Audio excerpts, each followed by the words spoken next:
What's up, guys?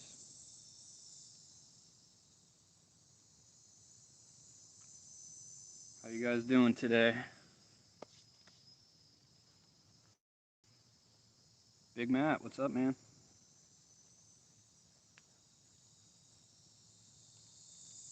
And Richard, welcome back.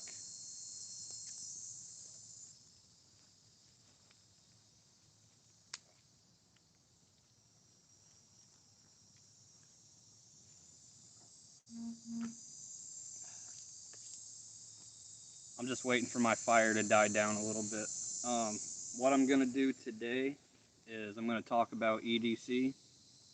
For those of you that don't know what that means, that's everyday carry, and I'm gonna cook some breakfast too. Um, Everyday carry, like I said, it's pretty much everything that you have on you every single day.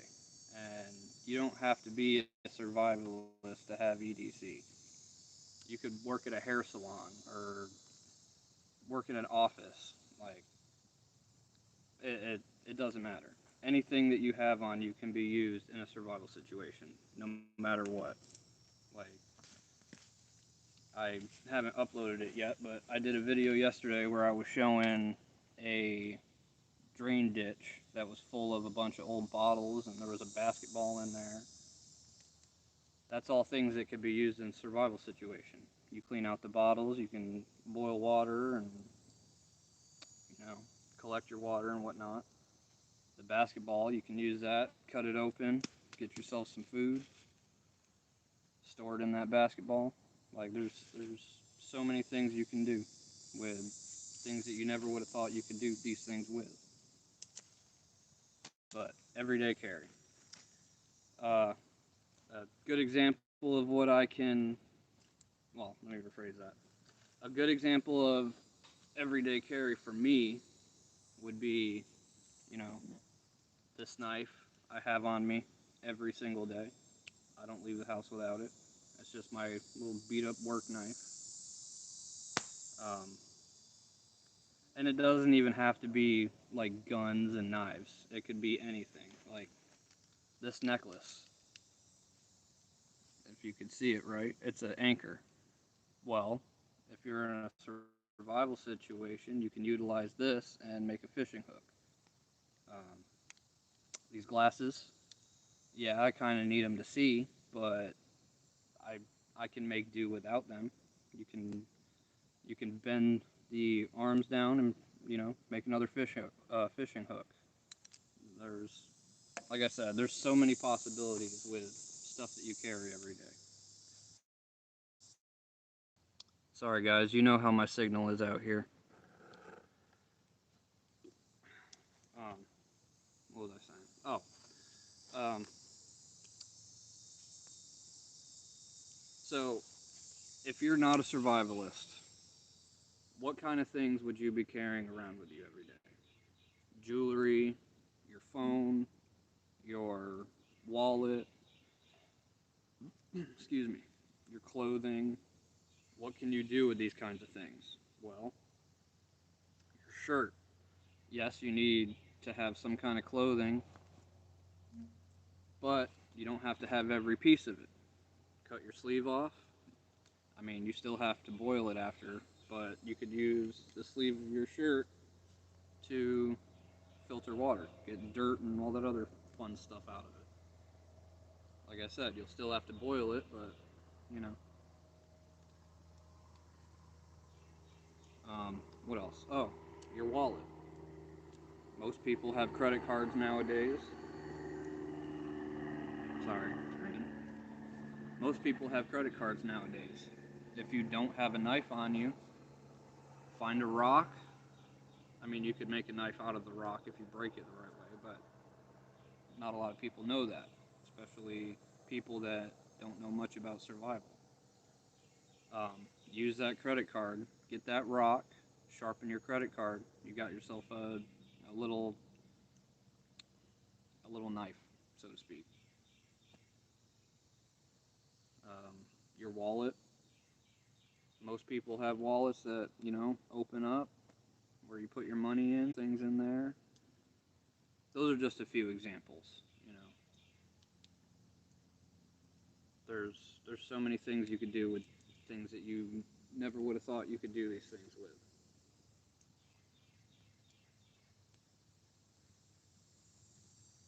What else does every person have on them, no matter what, when they leave the house? Unless you wear flip flops, you have shoes with shoestrings. You find a curved stick, use your uh, shoestring, you got the makings of a fire bow. There you go. You got fire.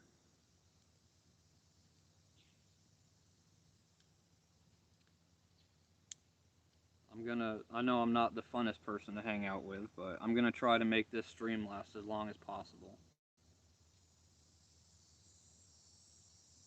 Hopefully I don't bore you guys.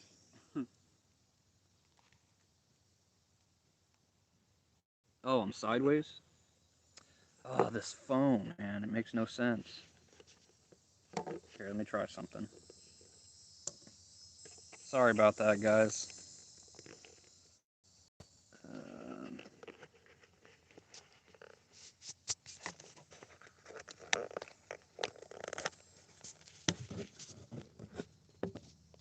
of course, that's not.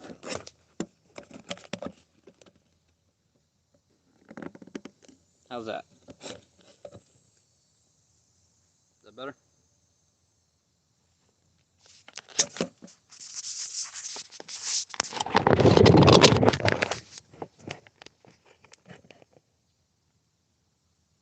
Thumbs up?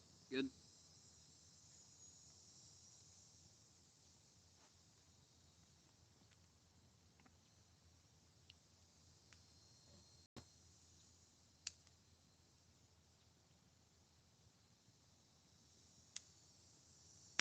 Sorry about that. I didn't realize I was sideways. This phone is weird. It really is. Because if I always forget. If I use the back camera, I have to hold it the opposite of what I need. So the front camera and the back camera are way different.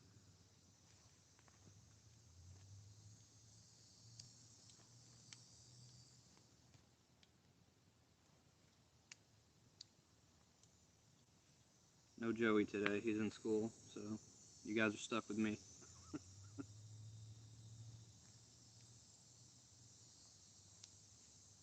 So everyday carry. Um, what's another good example? Me, for example. I always have a bandana. So most of the time I have my hat too. What was I? Your phone case. Some of them are metal, some of them are plastic. If you have the metal one, cut a strip of your bandana, wrap it in that metal, wrap the metal around the bandana. Throw that in your fire, you got char cloth for your next fire. There's another example. I don't have it with me, but a lot of the times I'll have my phone charger. You can use that. Oh, thank you, Richard. Um, my phone charger. I have that with me every day. I bring it to work with me. I'll have it in my pocket because I always have these cargo shorts. So, of course, I don't have it now because I'm out in the woods. But there's some cordage already made for you.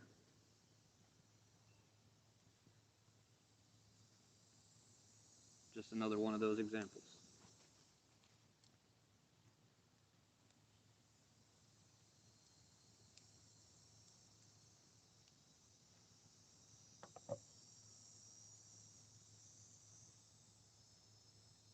How's everybody doing today?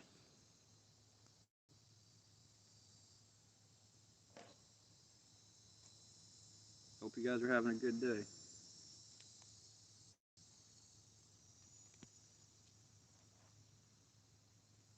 sucks when my friends are having bad days. But at least you can laugh at my live stream. Brighten you up a little bit.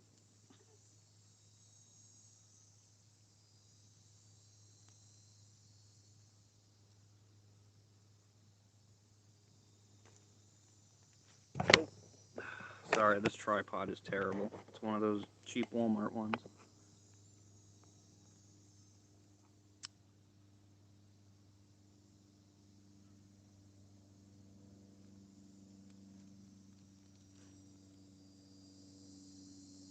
You guys get to look at my mug while I read your comments. Hopefully I say this right. I apologize if I'm not. N.I. Donegal. He said he's in the shed making rigs. He does he has a fishing channel. I've watched a few of his videos. He knows what he's talking about for sure. I got a lot of fishing subscriptions too. I'm kind of new to the whole fishing thing. Like I fished when I was a kid, but I picked it up again as an adult. I know a little bit. Sweet. Got his name right.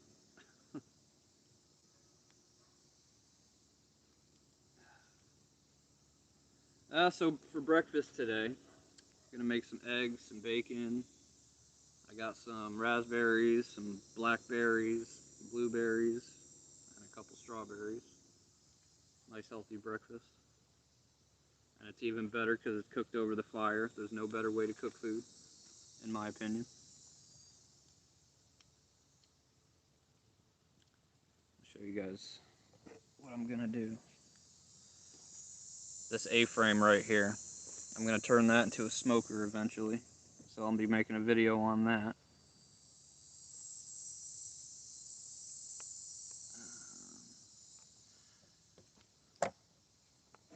So if I have this camera backwards, is that full screen now for you guys? Or is this full screen?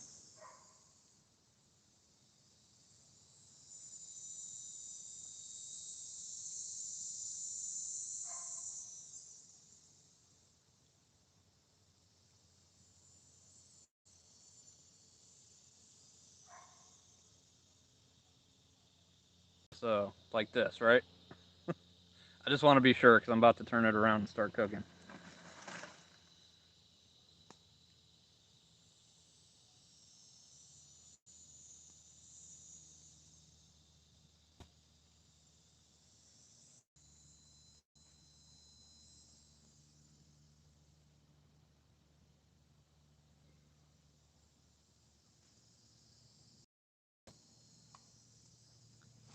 I'm going to back this up a little bit. Stuck to the handle. Alright.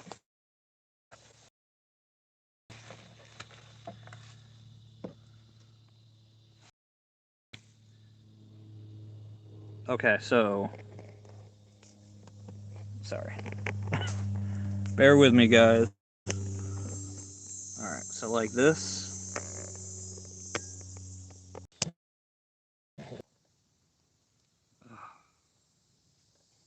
What is going on with this thing?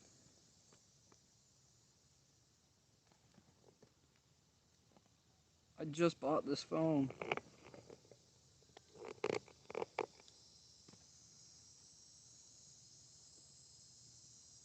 I'm sorry, guys. This is really bugging me. Maybe if I move in front of it.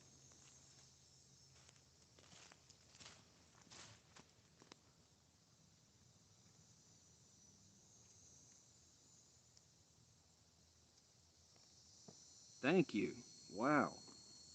Alright.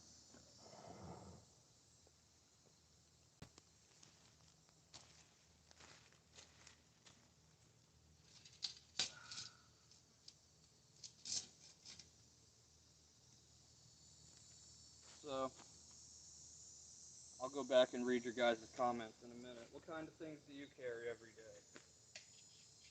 I mean, obviously you have your wallet, your phone, possibly some jewelry,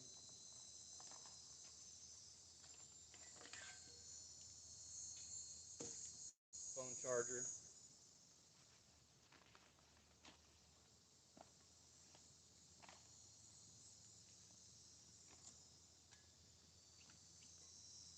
I I try to, a lot of the a lot of my friends on here have YouTube channels, so I try to go on there. If I can't watch the videos, I'll at least try to listen so I can still give my support from afar.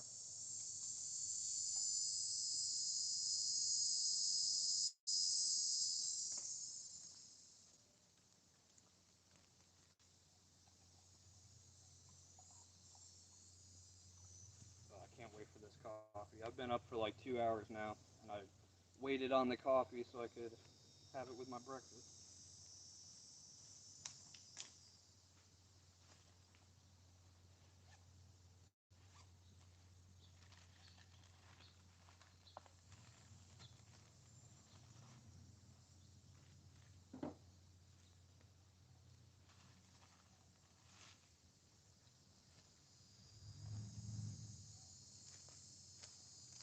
Alright, show you guys what I'm working with here. Got some bacon, some eggs, the fruit I mentioned. Thank you, Publix. My coffee, and the old frying pan. Alright. I'm going to make a little change here so you guys can be a part of this.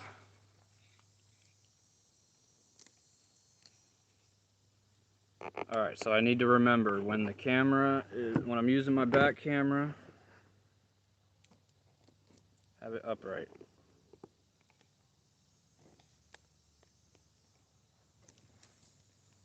Good.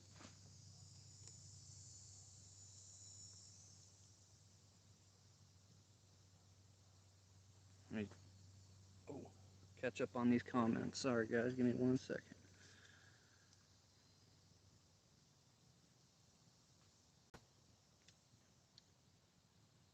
I don't understand why it's not full screen.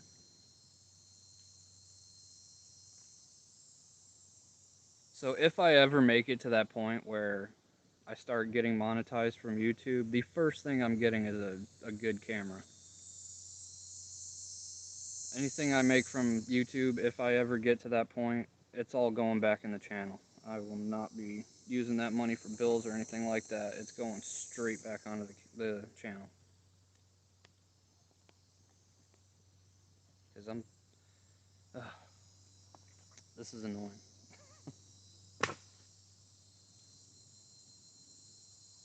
I'm excited for this coffee.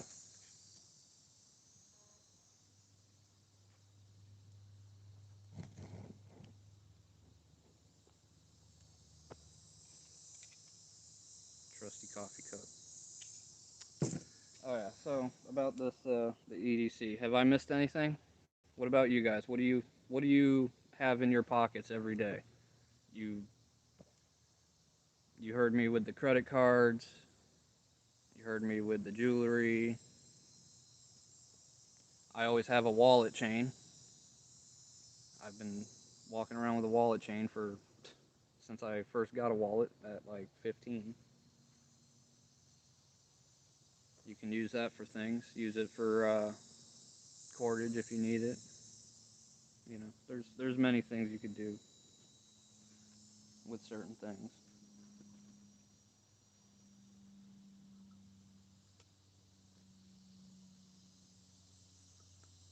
Portrait or landscape? It's portrait right now.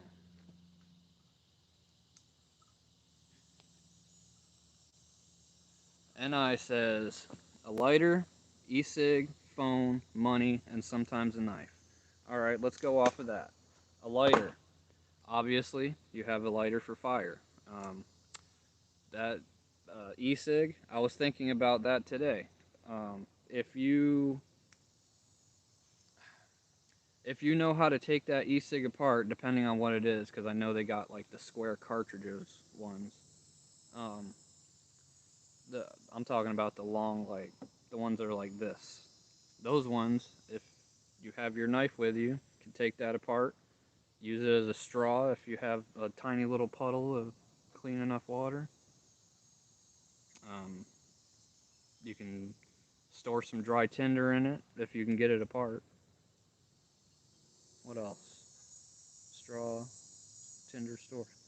Oh, excuse me, tinder storage. Yeah, that's just off the top of my head. What else? Money. Um, you got plenty of tinder around here, but say you're on an island um, that has nothing but sand. You need fire. Use your money. A knife. Oh, we all know what you can use a knife for. You, I've actually cut down trees at least that thick with that knife I showed you earlier. So, collecting firewood or cutting down firewood. Use it to process your food. You know what you use a knife for.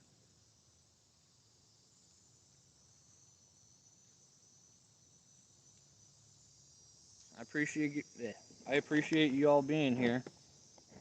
Hopefully I'm not talking too much. I'm just waiting for this water to boil. I'm ready for this coffee.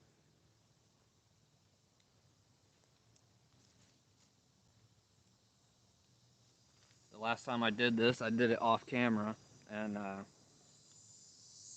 I was so excited to eat because I haven't eaten in like 4 or 5 hours. So I started cooking the food and started my coffee at the same time. So my food's done and I've already eaten it. I'm still waiting on the coffee.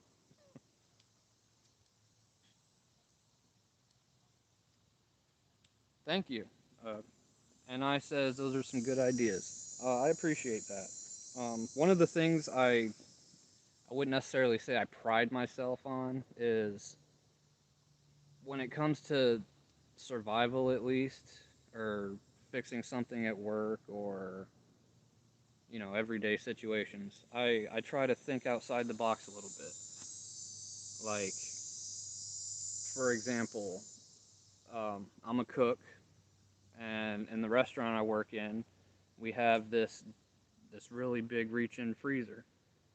Well, my boss couldn't figure out a way to keep the plug from staying in the wall, and there's like a metal pipe that goes above where it's plugged in, but he didn't think about that, and it took me probably 10 seconds to tie it to that pipe.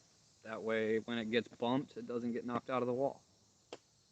It was bad because this reach-in cooler has cheese and lettuce and all kinds of stuff in it, and it needs to stay under 40 degrees. Well, when it gets unplugged, it starts to heat up, and all that food's gonna go bad.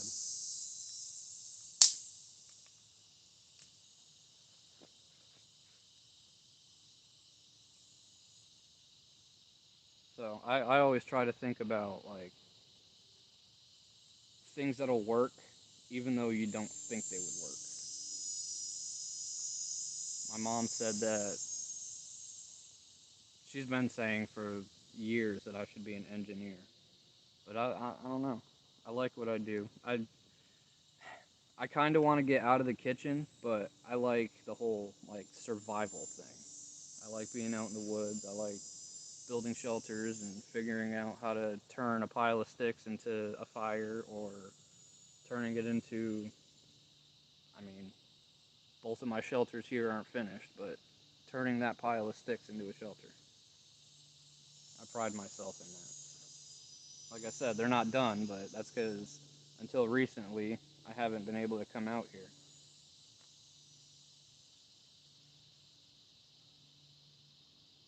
I was talking about in my last, was it my last stream? I think it was my last stream.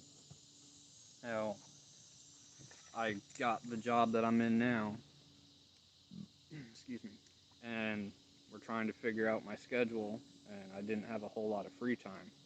And the free time that I did have, I was I was born to fix stuff.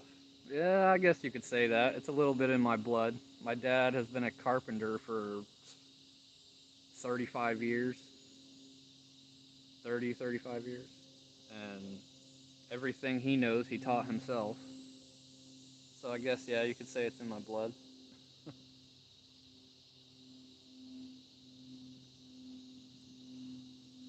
lost track of what I was saying. I like that comment, so I wanted to comment back.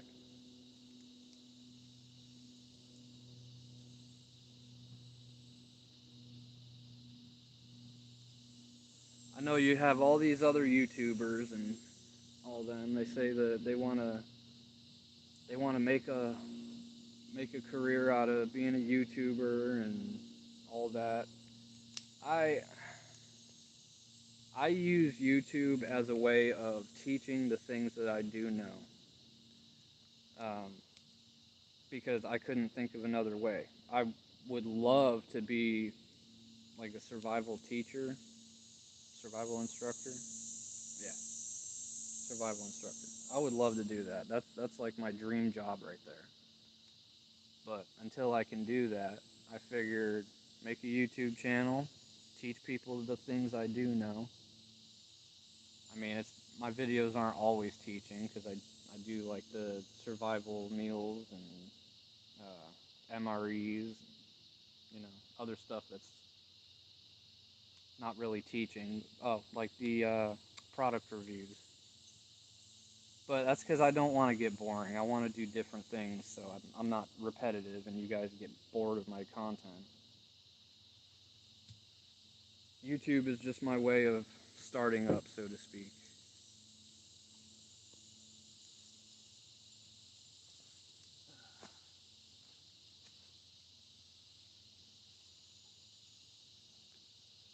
Come on, water.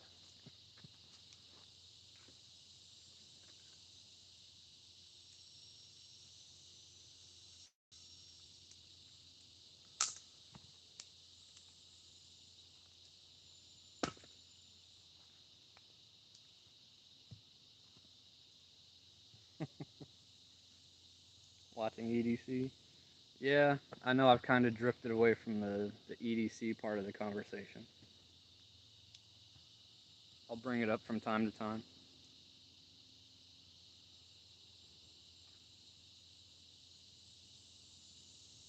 Yesterday, I was I was bringing Joey to the railroad tracks that are down the road from me, and the reason for that is because he loves trains, and for weeks he's been begging me to bring him down there so we can wait and he can see a train up close. So, on the way walking to the tracks, there's a little drainage ditch, and it's absolutely disgusting. It's full of old bottles and um, just all kinds of trash. And while I was walking to the tracks and I seen that, I was thinking, because I'm always thinking about survival. I can't help it. It's always here. Well, I was thinking about what can I use if I was in a survival situation? The things that are in this drainage ditch, what would I use them for?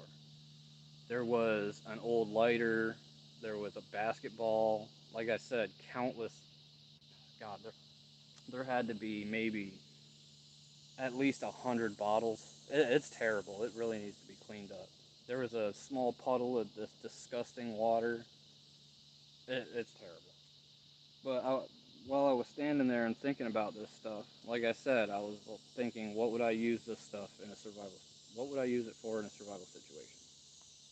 The basketball. You can cut that open and either use it to collect water or use it to store your food. The plastic bottles that are down there, you if you guys don't know, you can boil water in a plastic bottle.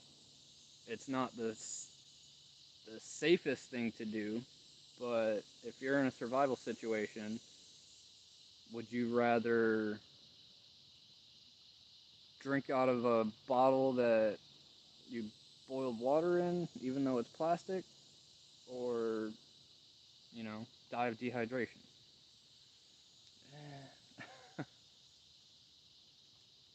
um, yeah, so I like I said, I did this video on boiling water in a Gatorade bottle, and it does work. It can be done. If you haven't seen that, please check it out.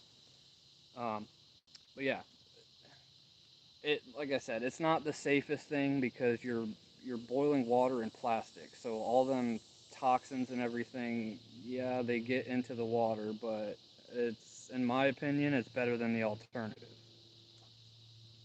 And I shared this video to YouTube and TikTok and all these other platforms that I'm on, and 9 times out of 10,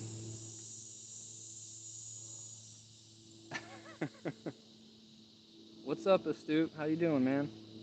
I appreciate you stopping by.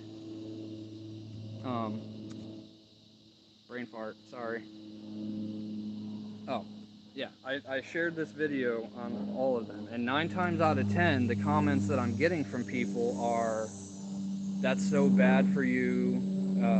You're by drinking that, you're killing yourself. You're introducing all kinds of toxins to your body." The number one comment that I get is, "You're gonna get cancer." Again, the reason I'm doing this is to show that in a survival situation, you work with what you have. I'm doing it to show you that if all you have is this plastic bottle and you need clean water, you can do this with that plastic bottle. You can only do it once or twice with the same bottle, but you know, it can be done if need be. And that's what I try telling people. Like on TikTok alone, it's gotten to the point where I typed out a reply to that question or that statement, and I just copy and paste it because I got tired of typing in the same thing to because nobody reads the comments. That video has almost 5,000 views on it, and it's just a 10-second clip of water boiling in this plastic bottle. And like I said, it's got 5,000, almost 5,000 views on it, but nobody reads the comments. They want to get their 5 seconds of fame, and they want to, get attention and say, "Hey, you're gonna get cancer." I'm not trying to sound rude or anything, but I know that. I'm just showing that in a survival situation, it can be done if need be.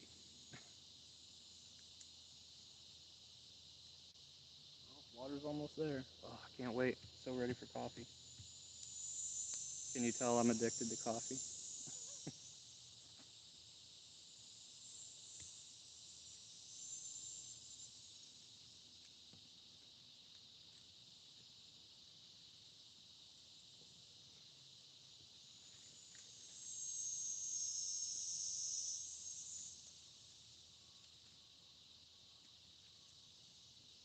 You guys want a 360 view of my camp real quick?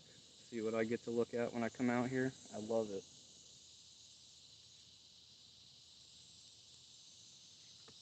Astute Tourist said, "I have boiled eggs in a plastic cup as well."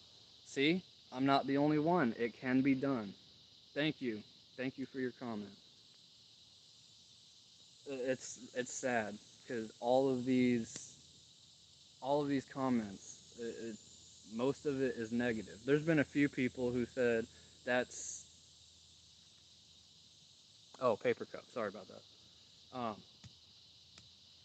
Yeah, most of the comments I'm getting are negative, but there is those few comments that they, thank you for telling me that. It's nice to have that kind of knowledge, and it really is. My main goal in having this YouTube channel is because I am not a teacher, but I would like to teach survival. Is I want to pass off as much of my knowledge as possible, and even if one thing that I teach somebody helps them in any situation, it's a success for me because I love helping people. And what better way than something I'm very passionate about, you know?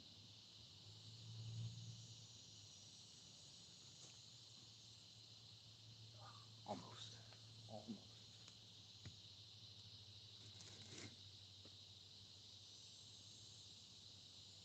Well, you guys know what I do for work. How about you guys? What do you do for work, if you don't mind sharing?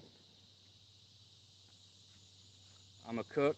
I used to be an assistant kitchen manager at a restaurant called Beef O'Brady's, if you're familiar with that.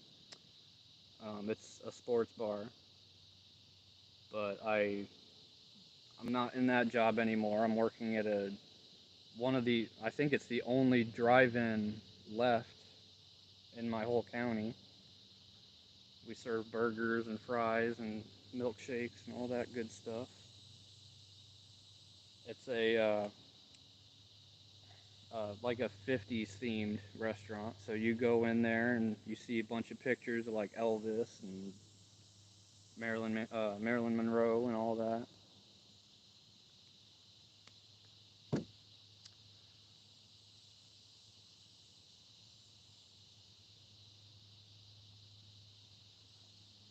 And I says, I do a wee bit of painting and digging bait. That's awesome. That's so cool. Richard says, I work in retail. Oh, my wife does the same thing. You got something in common. That's pretty cool. I've thought about it, but I like helping people in like the survival aspect. Customers, I can tell from my wife's job that customers can be really rude, and when they talk to me like that, it's kind of hard to bite my tongue in those situations.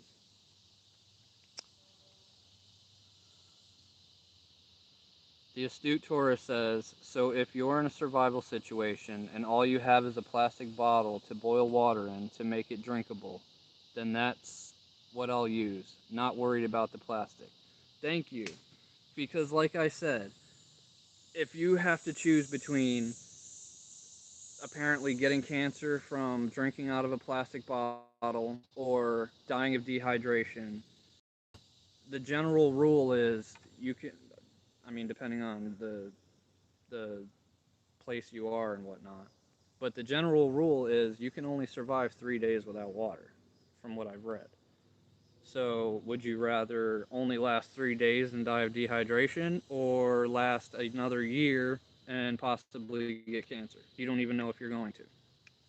And you have your chances of being rescued. And you can, if you do end up getting cancer from that, at least you can have time to say goodbye to your family and whatnot. That's just the way I look at it.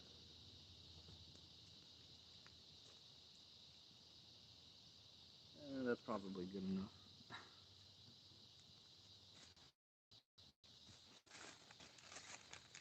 I got this grate here from Walmart, but it's up too high. So you see how the flames are like barely licking the bottom of that coffee pot. When you're making your water with that plastic bottle, that's how you want the fire to be. You don't want the bottle to be in the fire. Excuse me.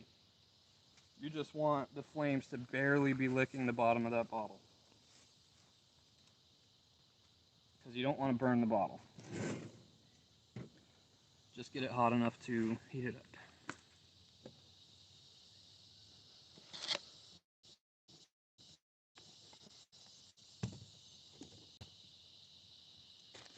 Yeah, I got little coffee creamers.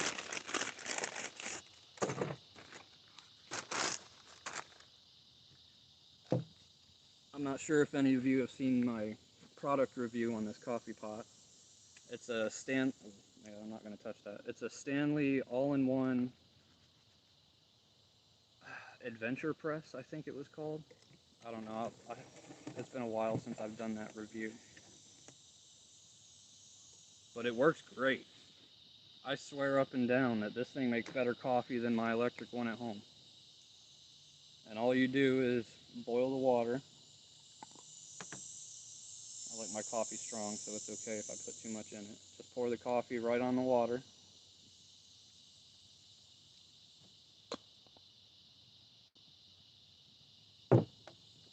Take this guy, that's the filter,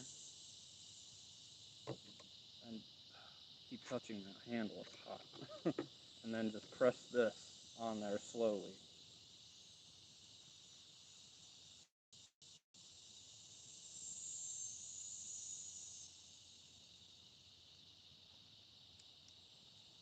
And like I said, I swear up and down, this thing makes the most delicious coffee that I've ever tasted.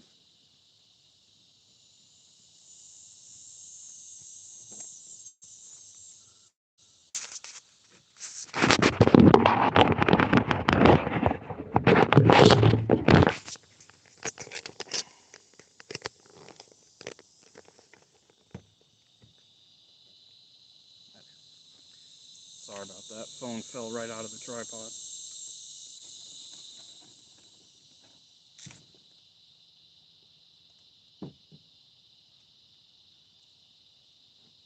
It is great. Like I when I first bought this coffee pot, I wasn't even using my coffee pot at home. I was using this every day, and I drink coffee like at least twice a day.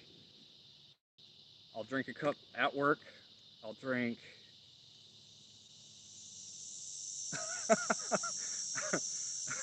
Richard says I got a wife that makes my coffee. That's funny. That's really funny. Yeah.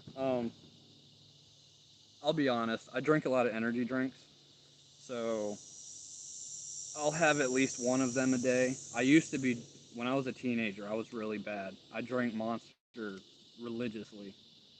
That's probably why I have to drink so much coffee now because it doesn't have the same effect that it used to. But yeah, I was drinking like 3 to 5 Monsters a day. It got to the point where it put me in the hospital twice, but I still drank it because I loved it, and I was a little dumb, back in the day. But yeah, now it's one energy drink a day, and it's not even energy drinks anymore. It's espresso shots.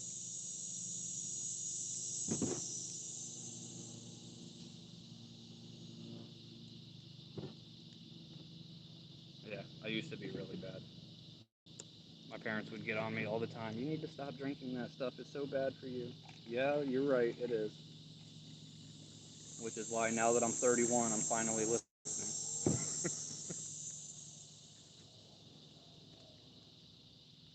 But yeah, those monsters, they're really bad. They put me in the hospital twice, and both for two different things. The first time, I want to say it was almost an anxiety thing. Like I was stuck on the ground and like almost seizure-ish. And then the second time, I actually did have a seizure. So yeah, I stopped that after that second time.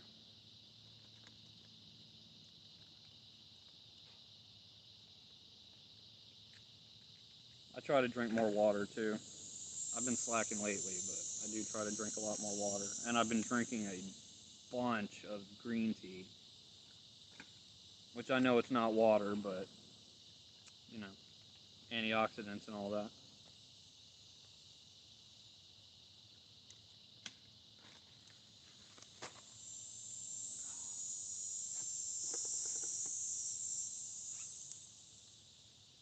He's breaking out the MRE spoon.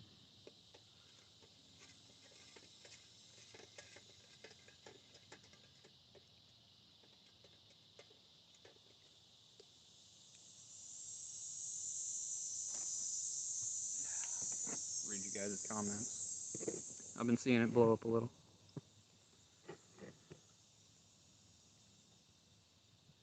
6 or 8 coffees a day? Oh my god. Ugh. If I did that now, yeah. Okay, so those espresso shots that I mentioned, they're basically they're basically little cans, and I actually have something similar I could show you, so at least you get a basic idea of what I'm talking about. Let me just fix this so you don't fall over. I can't remember the name of the coffee themselves, but the cans are this big. I brought this to have with my breakfast. But anyways, the cans are this big, and it's basically flavored espresso. If I drink 2 of those, I start doing this. So I've tried to slow down a little. I used to be really bad. I've slowed down quite a bit. But it's because I need to think more about, like, I have a 5-year-old, those of you that don't know. So I want to be around, you know. I want to try to be more healthy for him and my wife, of course.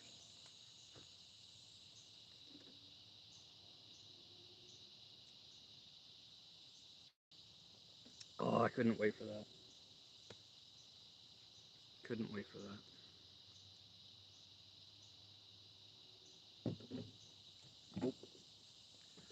I appreciate you guys sticking around as long as you have.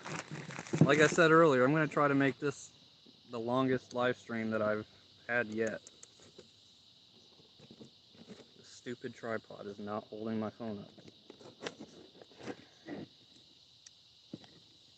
Terrible. Okay. So, yeah. I'll talk your guys' ear off as long as you want to listen.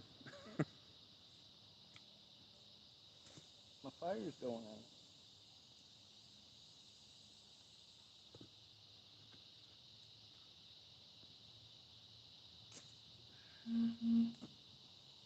I didn't exactly cut a bunch of firewood for this because I didn't have the idea to do this until last night. So I ended up going to Publix, the grocery store around here, and they sell firewood. I grabbed one bag. I probably should have grabbed more because all I've got left is two of these. So periodically I'm going to have to walk away and get some more firewood.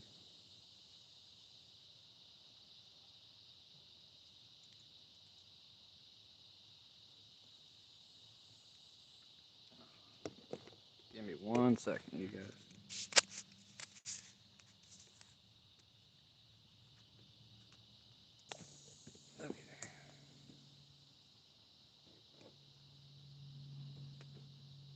Okay.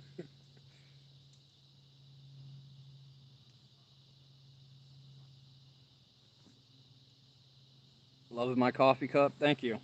Yeah, it's technically not supposed to be drank from. It even says on the bottom for decoration purposes only. But I'm a rebel every now and then.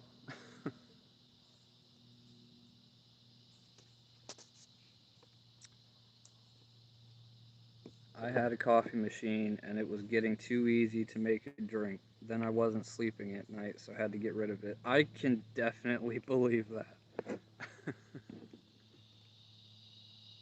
that's yeah. That's one of the problems I deal with this coffee pot. It's so easy.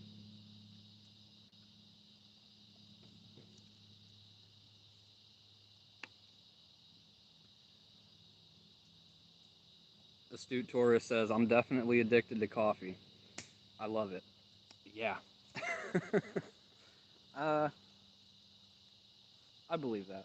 There's, it's how it is now.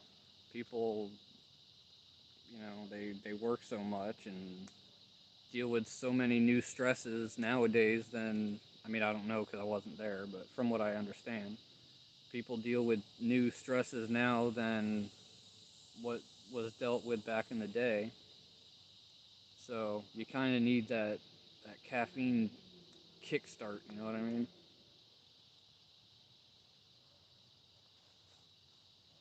My caffeine addiction, like I said, it started as a teenager, and it was only because as a kid, I you do what you got to do to fit in and all that.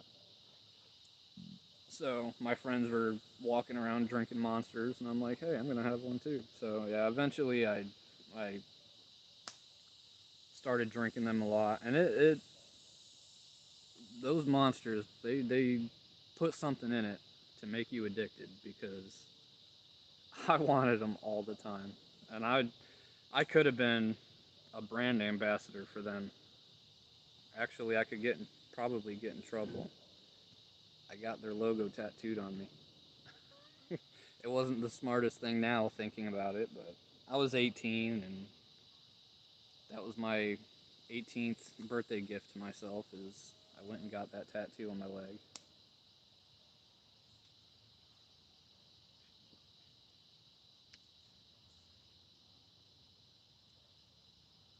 And I says, "Coffee is life. It used to be a cigar or a coffee and a cigar. That is awesome. And Astute Taurus says it's scotch and a cigar for me. I love it. That's awesome.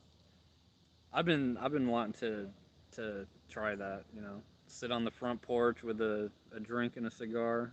I like rum personally, but I've yet to find a cigar that I actually enjoy.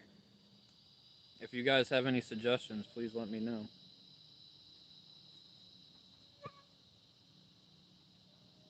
All I've ever really tried. I mean, I've gone to smoke shops, but I don't really know what I'm looking for. So I just grab the first one that I see.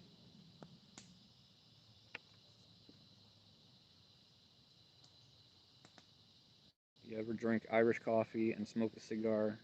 That sounds pretty good, actually.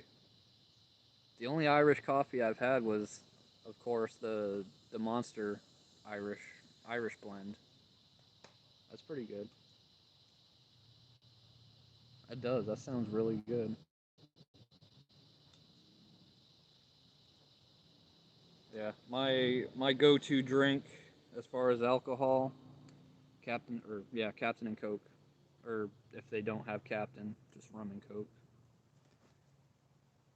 My wife calls me Plain Jane because she gets all these margaritas and all that fun stuff, and just a rum and Coke for me.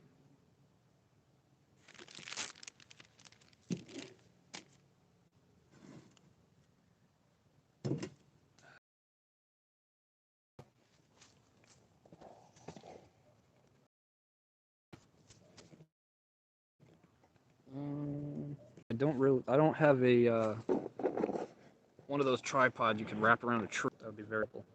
All right, that's not gonna work. Um, I would use the table, but I'm gonna be setting the food up here in a second, so it's gonna be all shaky, and I know it'll knock the phone down again. So let's try this.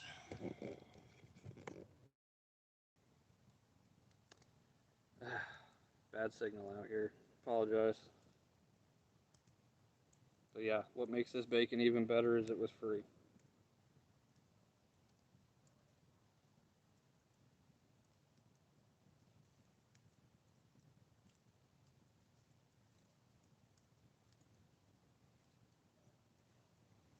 I hear noises, so I look because those of you that don't know, my camp area here, it's in the middle of my neighborhood. It's just a patch of woods about, I don't know, anywhere from an acre to two or three. I don't know.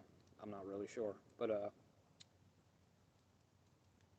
um, yeah, my my neighbor's cat always comes out to see what I'm doing, so he visits me quite often.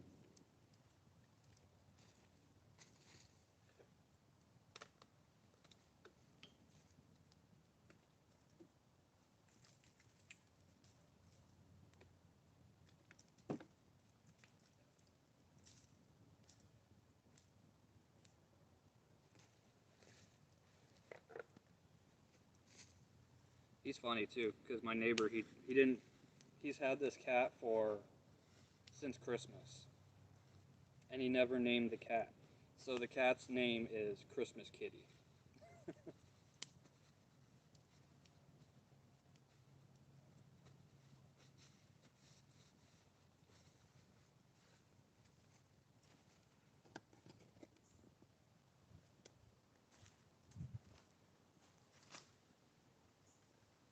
For those of you that haven't seen or heard before, this shelter is in the works to be a kitchen slash workshop.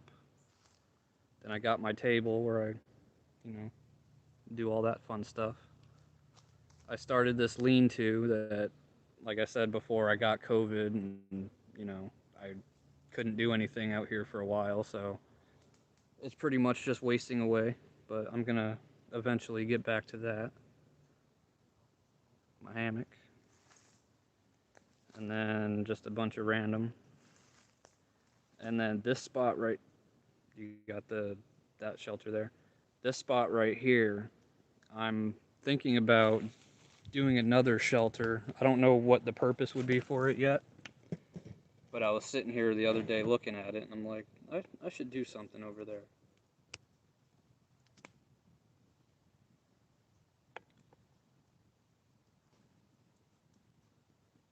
Can you guys, are you seeing me?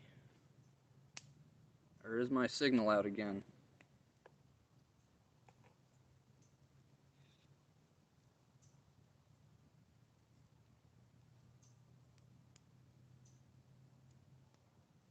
That's the one thing that sucks about here.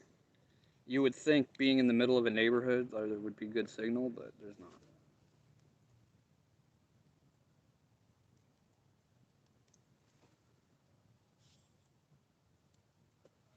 Looks like we're joined by Victoria May, Life Unfiltered. Check out her channel too. She's got some pretty good things on her channel.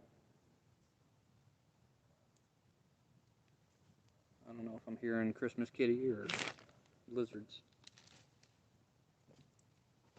Bacon.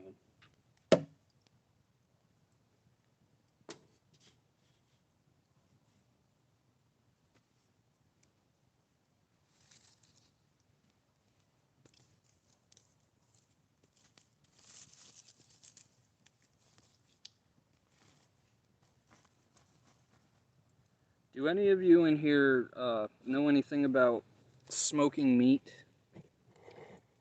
Because like I mentioned earlier, this A-frame that I have here next to me, I'm thinking about turning that into a primitive smoker, but I'm not really sure what to put on it besides fish.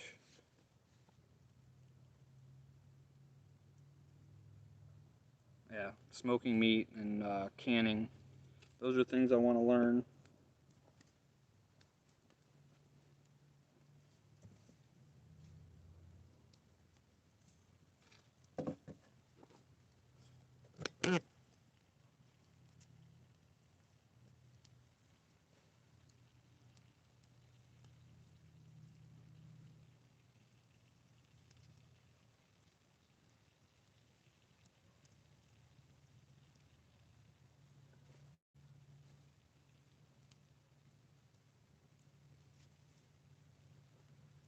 You guys still here?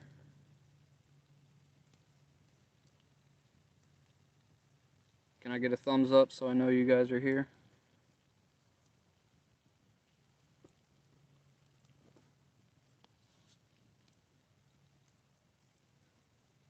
It says you are.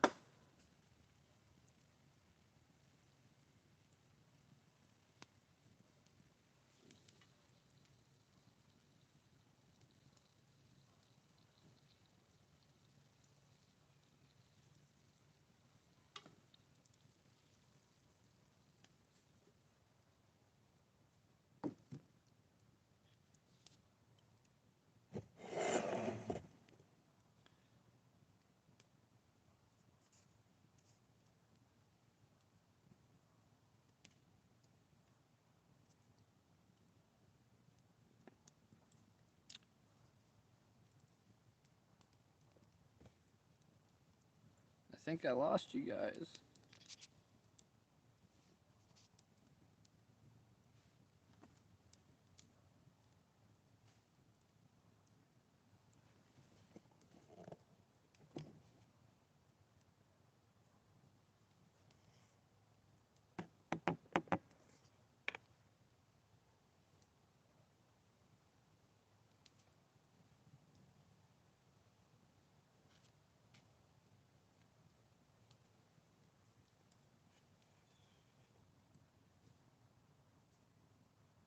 Oh, okay. For some reason, your comments weren't coming through. It's saying preview. It's not giving me the time of how long I've been streaming now, so no idea how long I've been streaming for. Sorry about that, guys. I don't know what's going on around here. Let me catch up on these comments.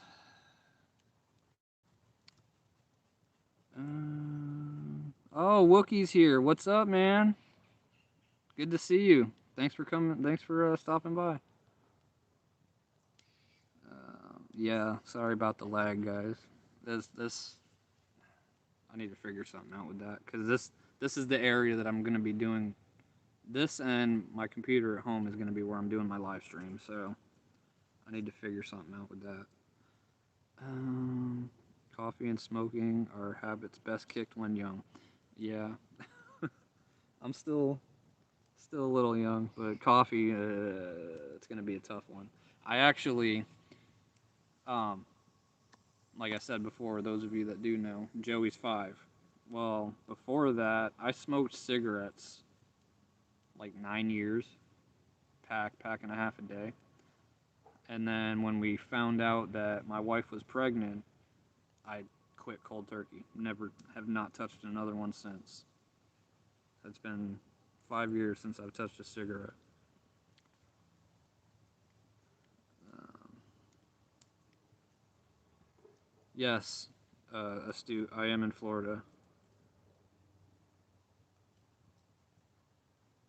Fish, ribs, roasts. Awesome. Awesome. Yeah, I'm gonna when I do the things like this, I'm gonna try to stick with the primitive part of it, because I love turning, like I said, a pile of sticks into something useful.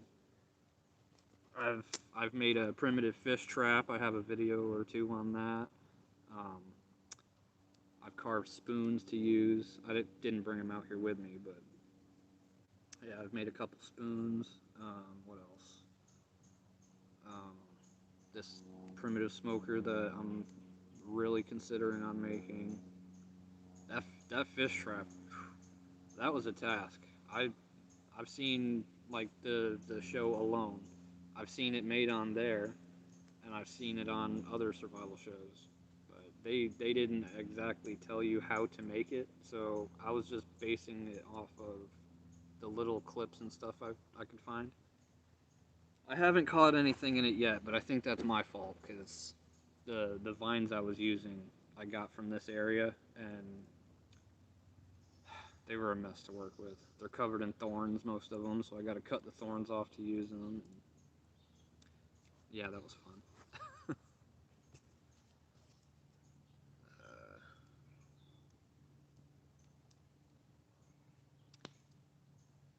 and I says, I'll tell you again, bro, that place you have is heaven. I appreciate that, man. It really is. I love being out here. That that 2 weeks I had COVID, and those however many weeks that I was at work and couldn't come out here, it was tough. I this is my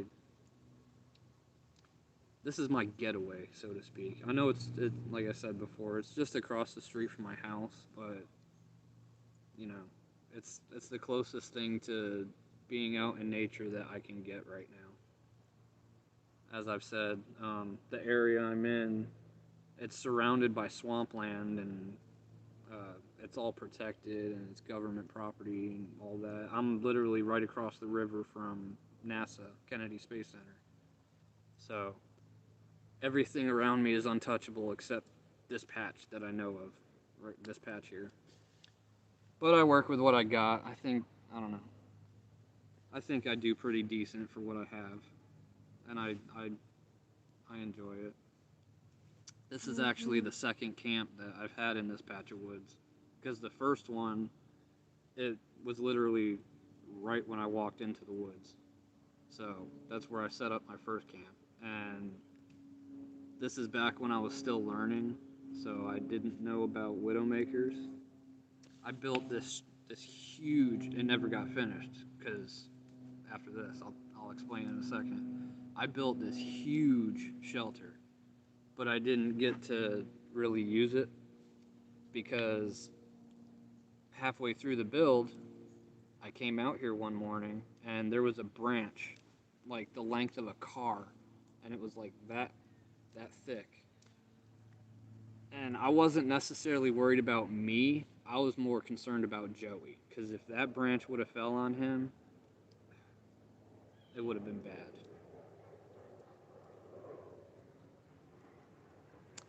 It's the best part about being out here. You get to hear planes and trains and all that stuff.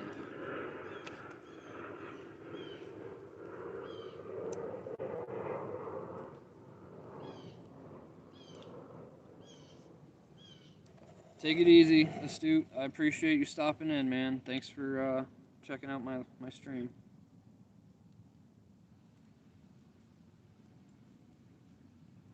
I've been watching a bunch of Astute Tourist videos. He does a lot of, like, I don't want to say family functions, but yeah, he'll go to like fairs and things like that. From what I've seen so far, I have a lot of subscriptions to catch up on. Everybody's posting new videos every day, so it seems like I'm at a standstill because I'm constantly on YouTube. If I'm not watching, I'm listening, like I said before, but there's so many uploads and it's hard to keep up sometimes, but I do try. I try to show my support as much as I'm able to. But not every morning, but I'm able to listen in on some of his. He walks his dog every morning, and he'll just go on there and talk for about 20, 30 minutes. So I am listening to him often. I'm also part of his. He has a Facebook group, and I go on there every time I'm on Facebook. I'll go on there and check out his group. He's only had it for a couple weeks now, but it's starting to take off. You guys should check it out. My memory is terrible. I think the name of the group is the Astute Tourists Group for Content Creators. I think, I don't know. You would think I would remember because I'm on it so often, but my memory's terrible. But if any of you in here that have YouTube channels or anything like that, TikTok or any of that, I'm sure he wouldn't mind if you want to join the group and post your videos on there. Oh, it's all good, Wookie. He said he can't respond because he's listening at work. That's cool, man. I just appreciate you stopping by. I know exactly how it is because I've put it on my routine that every Wednesday night at 8 o'clock, I'm at work, but I listen in on Frontier Survival. And sometimes he'll do streams on Thursdays as well. Not all the time, but sometimes. He actually featured me a couple weeks ago. That was pretty awesome. Thanks again, Frontier, for doing that.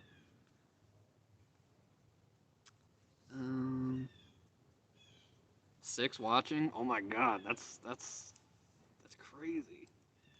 That's the most I've had so far. I'm still new to the whole live streaming thing, so look at that. You guys gave me chills. Man, I really appreciate you guys, every one of you.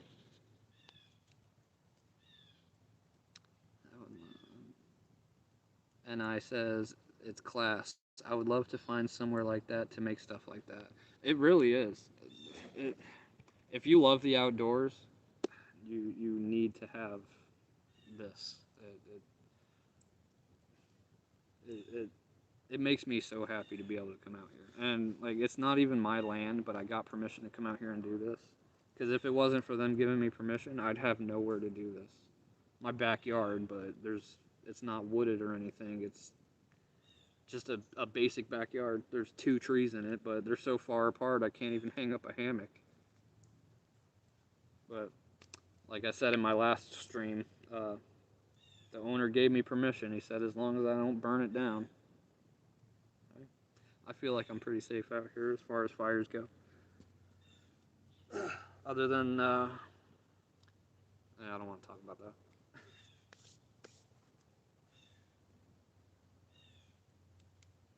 I'm just waiting for the fire to go down a little bit.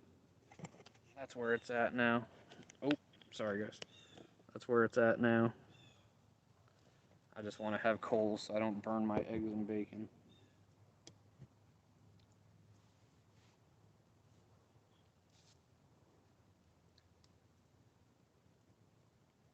Squirrels magnet fishing, what's up? New to my live? Yeah, I'm new to my live too. This is probably my 3rd or 4th live stream. And the first one, I don't even really count that one as a live stream because I did go live, but I was only on for like 2.5 minutes because I'm really shy. So I got intimidated and decided to cut that one off really quickly.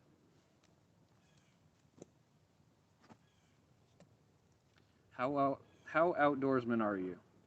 I'm sitting on the ground and you guys are sitting in a chair.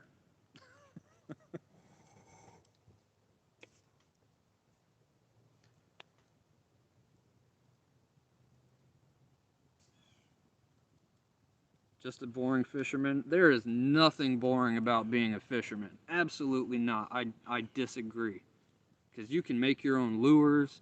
You the amount of fish that you can catch is you don't even know. At least you have fish that you can catch.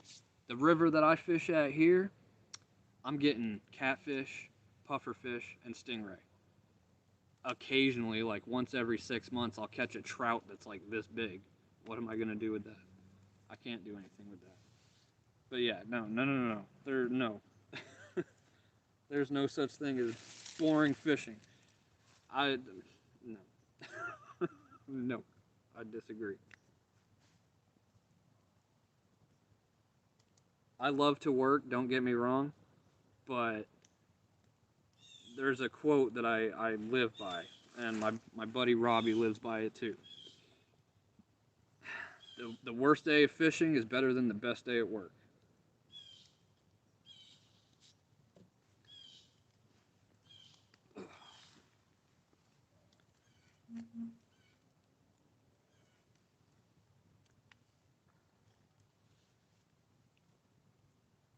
Streaming 73 minutes? Oh man, I'm making my own personal best right now. I feel like I'm talking y'all's ear off. I guess that's all part of being like live streaming though. You don't want to just sit there staring at the camera or whatever. I was gonna cook breakfast and I'm still working on it. I'm just like I said, I'm waiting for this fire to go down a little bit.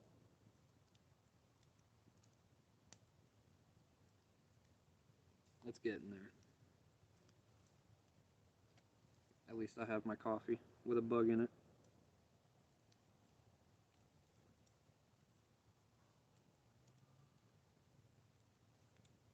Oh well, protein. That's what I say anyway.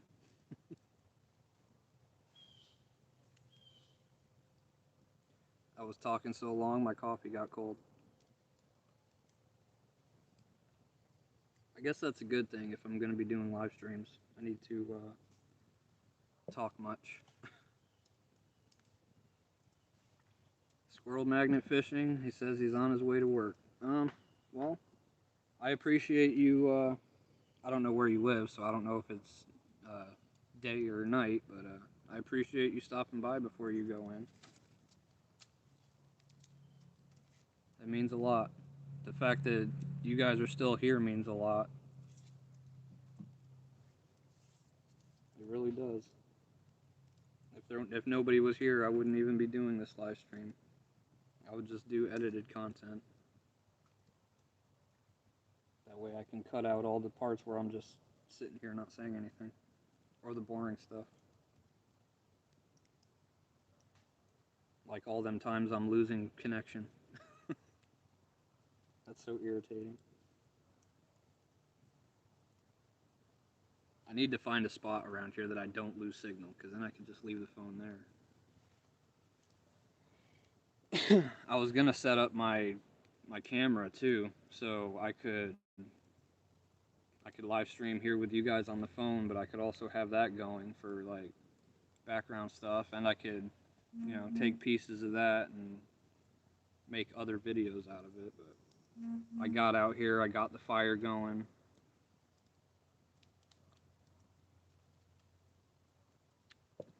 Brought all my breakfast stuff and all that out here, and my hands were full. It was funny seeing me walk from my house to here, all that stuff in my arms. I couldn't even grab my camera.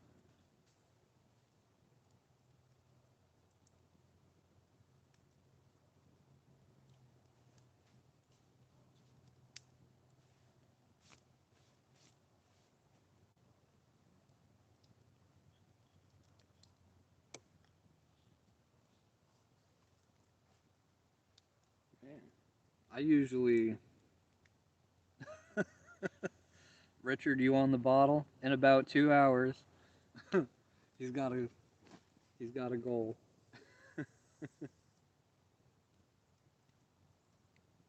Something to look forward to. I get to look forward to going to work later on tonight. Ooh, that's awesome. Wow.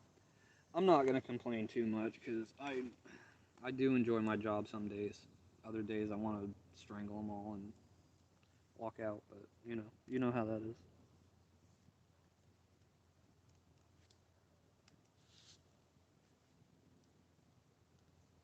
Everybody has their good days and their bad days. I would never actually do that, but I could say it.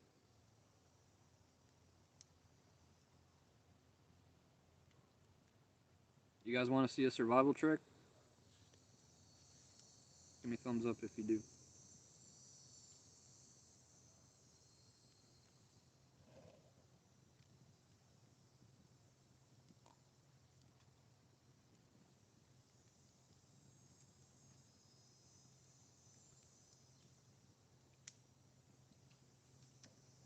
All right, we got a thumbs up. Give me 1 second. I'll be right back.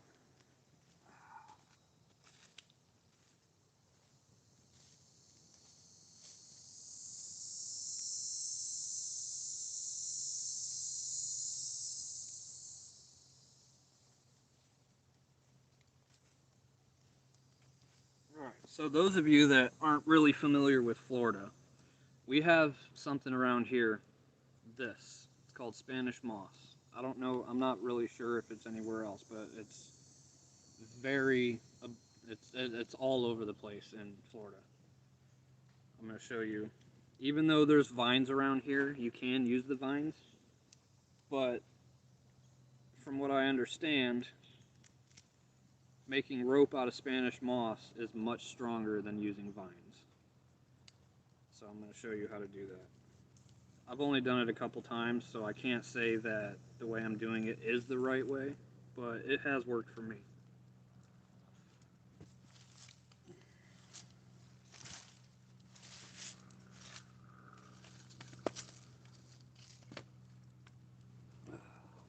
Blasting my firewood to make a seat. All right.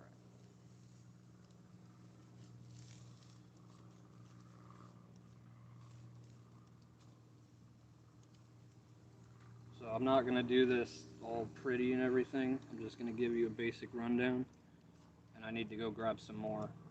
You need 3 strands of the Spanish moss. So let me go grab one more, and I'll be right back.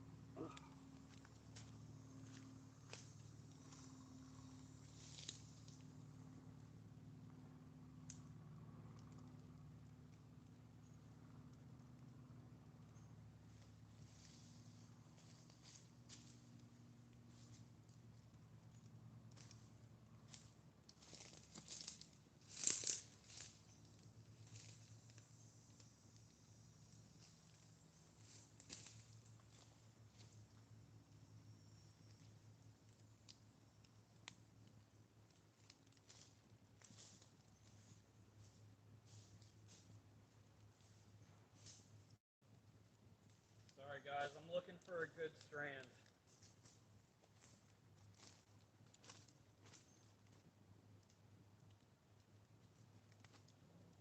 I'll be there in just a moment.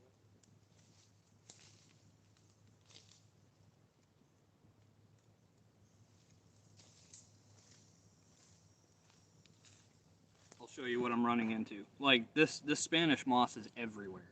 But the problem with this moss is it's not strands. It's basically like just bunches that are stuck together. So I can't really do anything with that.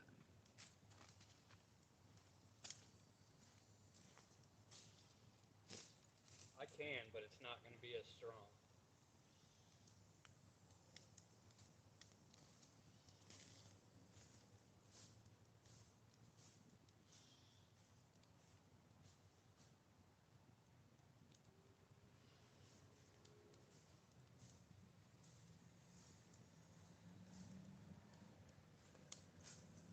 Huh.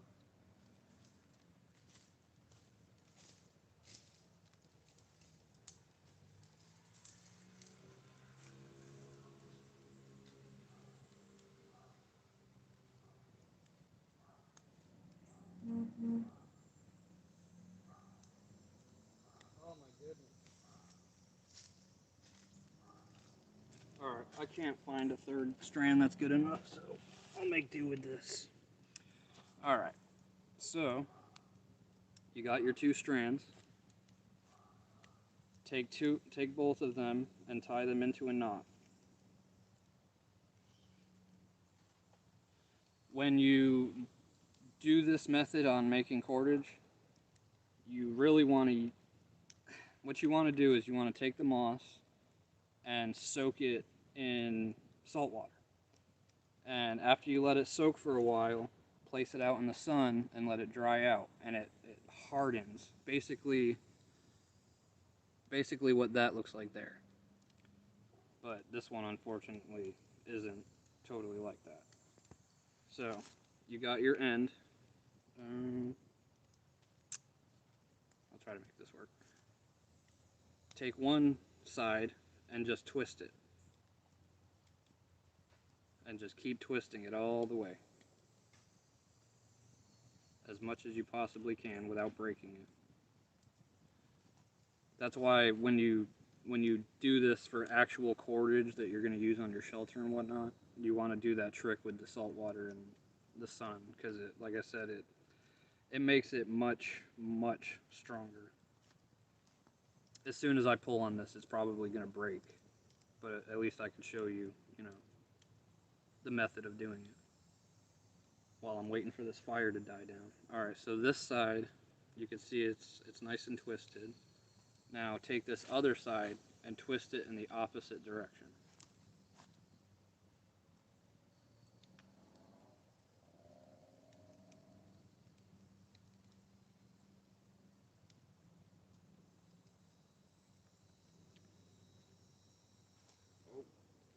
Alright, so after you have that twisted, you twist them both together again, almost like braiding, but without that third strand, you're not exactly braiding.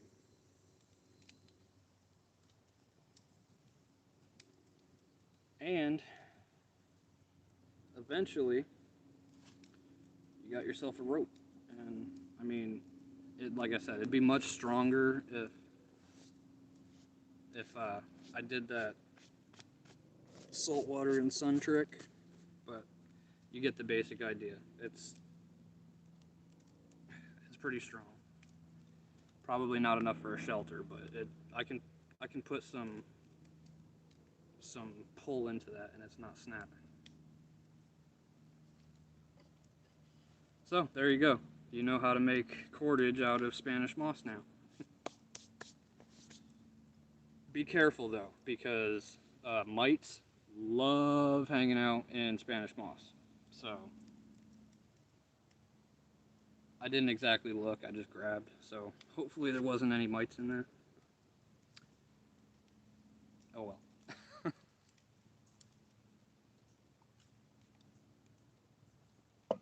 Still waiting on the bacon and egg sandwich. Yeah, you're right. It's not going to be a sandwich though. I didn't bring any bread out here with me. Just bacon and eggs the old-fashioned way.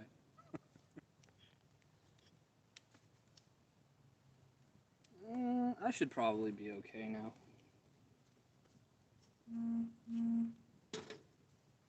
Once that gets cooking, I'll throw the eggs in there. No problem, Richard. I enjoy telling people, like, not telling people how to do things, but like teaching how to do things. It really is my passion. It's funny too, because I was making that joke with my mom last night. It's funny how nobody knows this. Now you guys will know because you're in my stream. I didn't graduate high school. And it's funny that I'm a high school dropout, but I would love to be a teacher. Kind of ironic.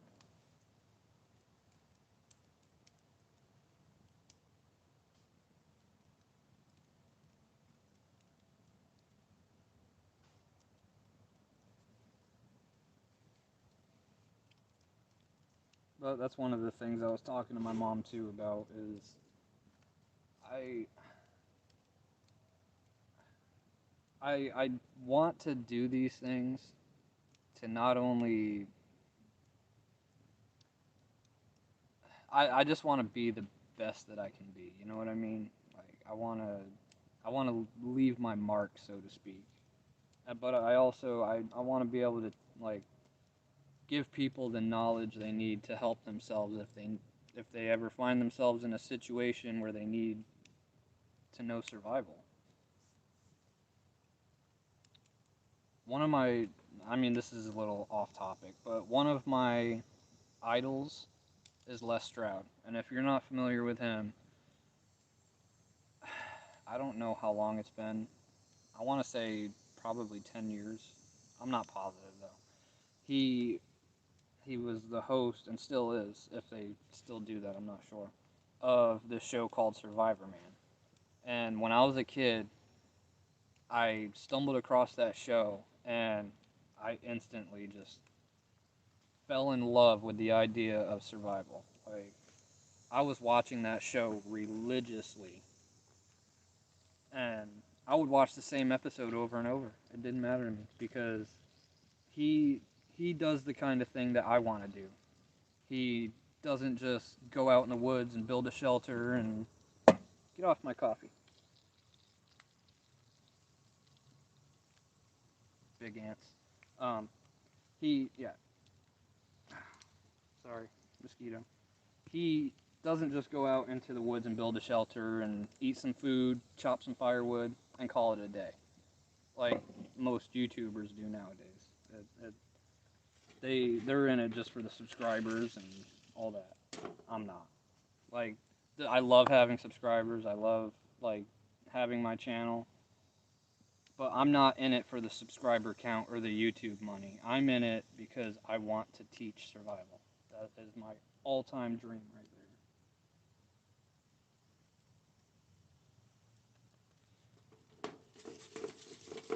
there. And yeah, that's Les Stroud is actually the number one reason why I got into survival and wanted to become a survival instructor.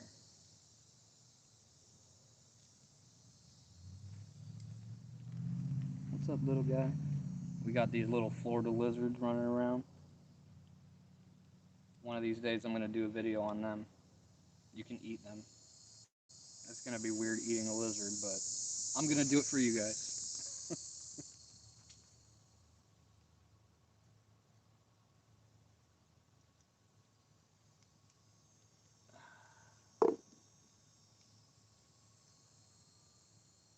Bacon.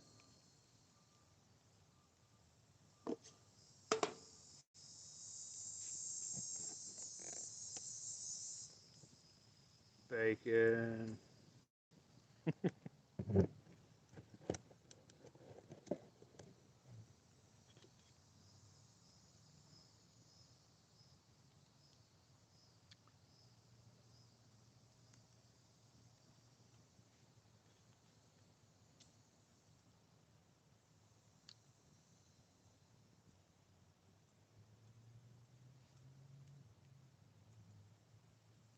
Checking on the chat, guys.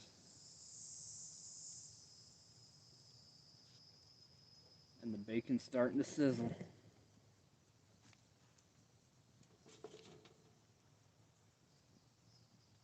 That's one of the things that my channel has a lot of is me eating. But the reason for that is because I do the survival meal reviews, I do the MRE videos, I do bush I call it bushcraft cooking. I don't know if there's another name for it, but I call it bushcraft cooking where I did one episode where I cooked a burger and another episode where I did a small meatloaf and another one where I cooked some steak and eggs. Actually, the steak and eggs was it the first? Either the meatloaf or the steak and eggs were the first meal that I cooked over this fire. This this camp.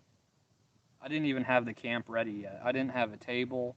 The lean-to wasn't even thought of yet. The hammock wasn't up yet. I literally just had this shelter behind me that the kitchen slash workshop. That's all I had out here. I was sitting on the ground with a piece of plywood for well, this piece of plywood that I have for my table, just sitting on the ground. I'm gonna have to do something about this. Give me 1 second, guys.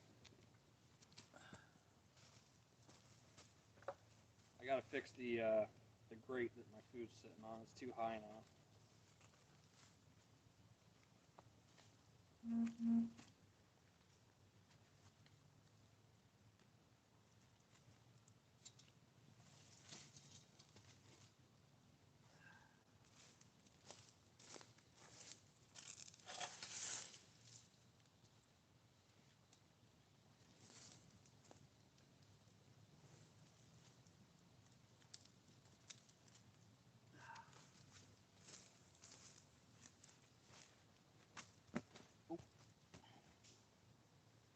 Funny story.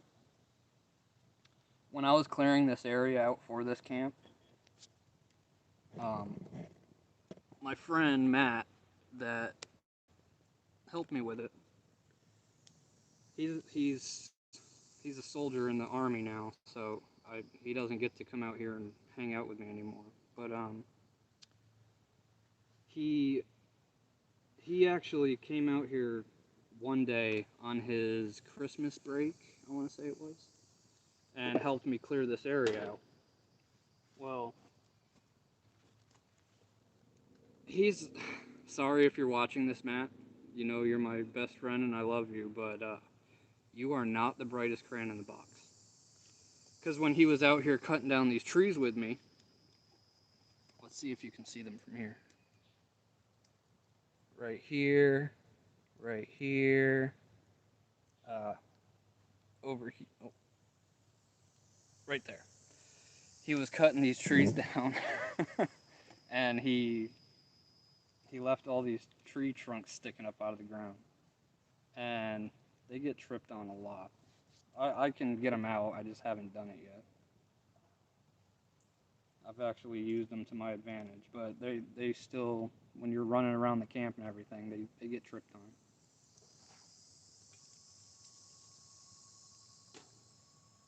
Oh, this bacon's smelling so good.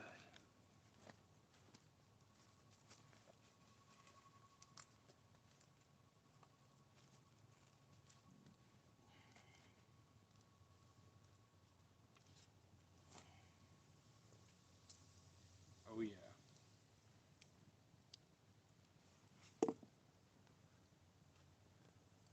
I realized the hard way that when you're out here cooking, you don't have oven mitts and all that fun stuff. And I've burned myself quite a bit.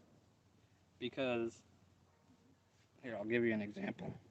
You can smell it from there. Oh yeah. So you see how I got the handle of this on the out here? It still gets really hot. Well, let me move the camera one more time. You see those big leaves right there? I call them my camp oven mitts. Because every time I forget to bring these out, that's what I use to grab those handles. Oh, and look at me, I took the glove off before I was even done with it because I'm getting distracted.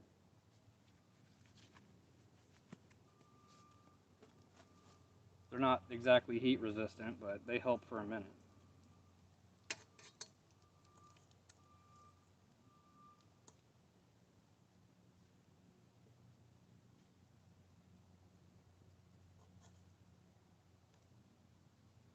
Flipping the bacon.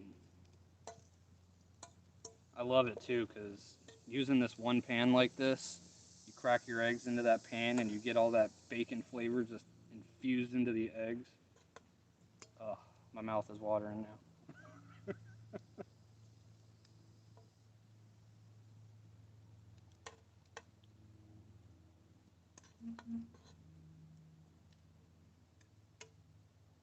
I wasn't that hungry until this bacon started cooking.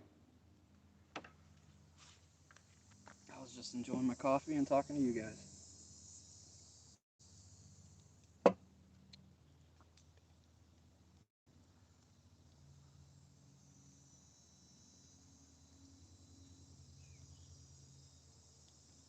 Oh, that's pretty cool. You guys know each other. That's awesome.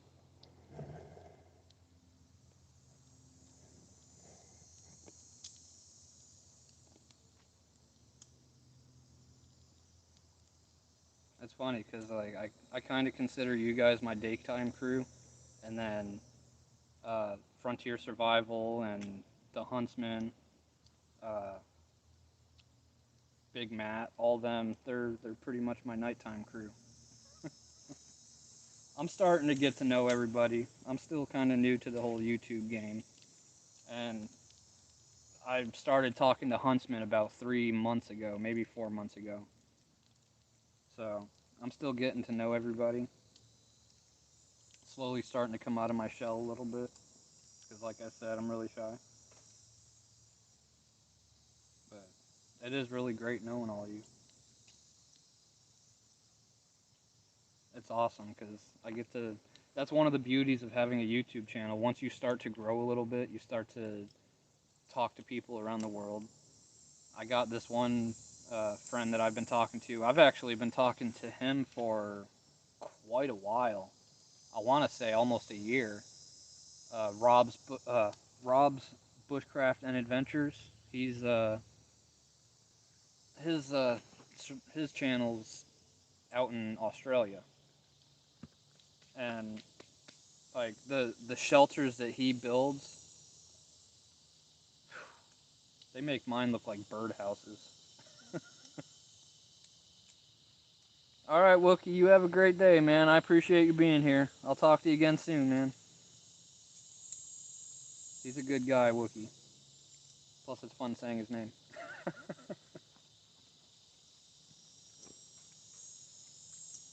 Wookie in the wild.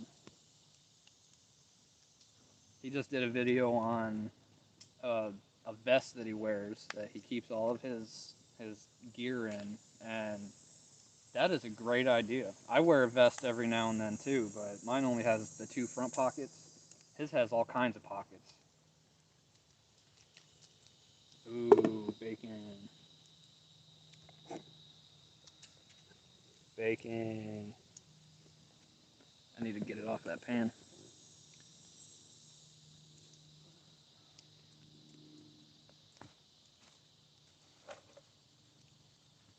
I'm gonna take the bacon out and leave all that grease in there.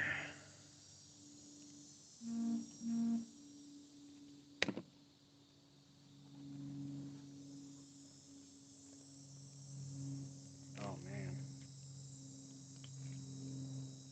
look at that. Oh, I'm so excited. Sorry to tease you guys.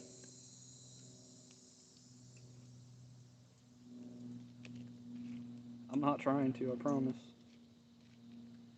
The only reason I'm out here cooking is because I wanted to do this live stream, but I didn't want to just be sitting here talking the whole time. I wanted to do something, you know. But if I was working on a shelter, I wouldn't exactly be able to talk because I'd have the camera over here and have me way over here. Wanted to actually be able to carry on a conversation. One of the big problems that I have is when I'm in people's live streams, I'll be honest. When I'm in the chat, I talk a lot. And I was talking to Huntsman about that the other night because he did an 8-hour live stream. And yeah, he's one of the people that like I said, I watch his channel religiously because he's helped me out a lot and like helping make my channel better, and he's been teaching me like some of his ways. And anyways, I was telling him how when I'm in the live chat, I do talk a lot, and the reason for that is because I coming out of my shell the way I am now, I look at it as being as shy as I was before. It's all just finally coming out, and I don't want to, when I'm on somebody's live stream, I don't want them to feel that I'm trying to take the attention away, because that's definitely not what I'm doing. I was telling Huntsman that I don't want to take the attention away because it's not my live stream. If I wanted to do that, I would just do my own live stream like I'm doing now. But yeah, I told him I always feel like I'm talking too much, but I'm contributing to the conversation. And he made a really good point. He said that I'm not exactly I'm not taking the attention away. I'm more or less giving giving the people in the chat something to talk about, because a lot of the live streams I have been in, most of the time there's the occasional message, you know. So I'm after what Huntsman said to me, I'm looking at it as now I'm helping the channel out by doing that, because I'm giving people something to talk about. I'm keeping the chats going. So I'm trying to get over that feeling of I'm talking too much.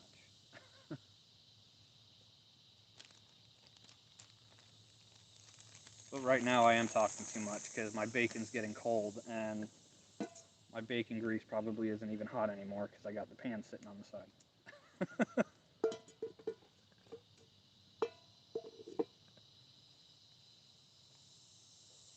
Before I worked in the restaurant I'm in now, I worked at a breakfast place, and I know this is like has nothing to do with what I was just talking about, but I'm gonna show you something that I'm kind of proud of. So, little backstory before I show that.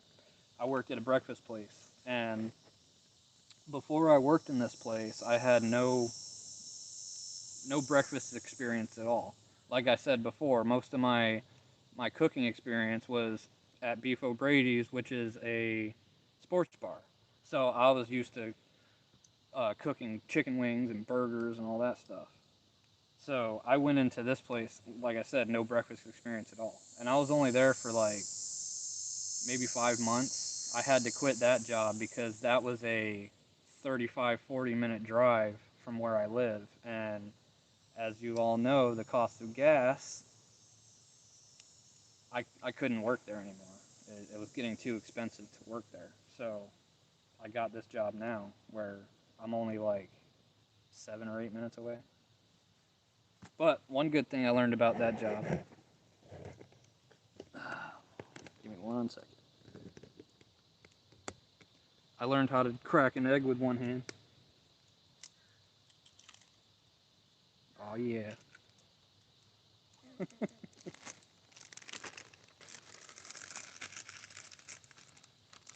They didn't teach me that. I taught myself that because I was cracking about 300 to 500 eggs a day.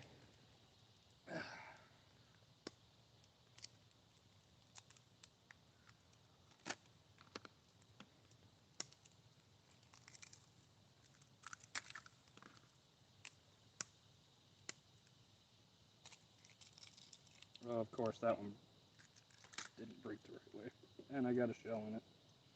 But 3 out of 5 is good. Where'd my paper towel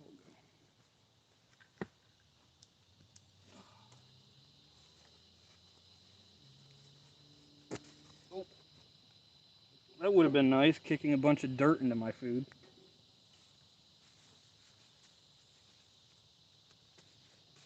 Once that gets cooking, I'll throw that bacon back on. I didn't cook it all the way on purpose.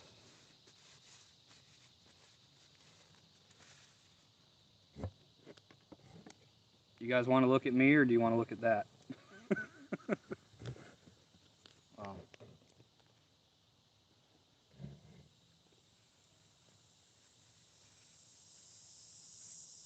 You're doing a great job. It can't be easy chatting all the time when people don't ask questions. Exactly. And it's not always easy to try to keep a conversation going when, like you said, when nobody's talking, but also you don't want to talk about the same thing over and over. But also, like, you can only think of so many topics to talk about. That's one of the reasons when I'm in those live streams, those other YouTubers' live streams, I try to voice my opinion because it gives other people things to talk about, you know? And Huntsman was telling me actually helps the channel too, because the more messages you have in the chat, the more YouTube is like, hey, this guy, he's pretty popular.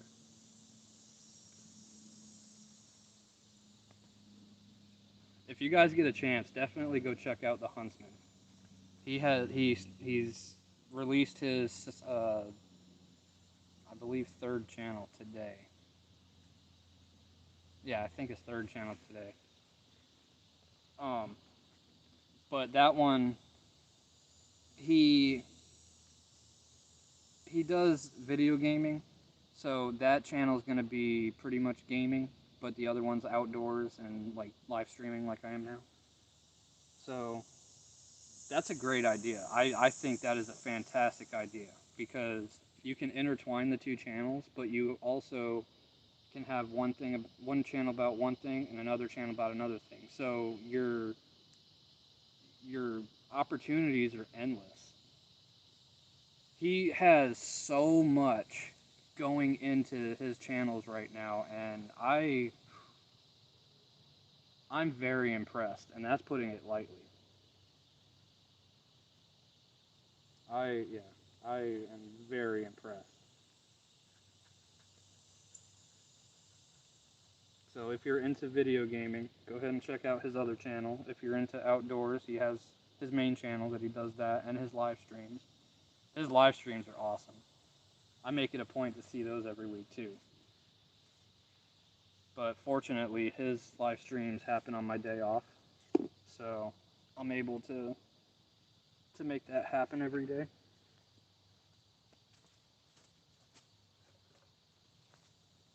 I'm a little upset with myself. I forgot salt and pepper. And that handle's hot again. Remember I mentioned I have a bad memory? The pan is hot.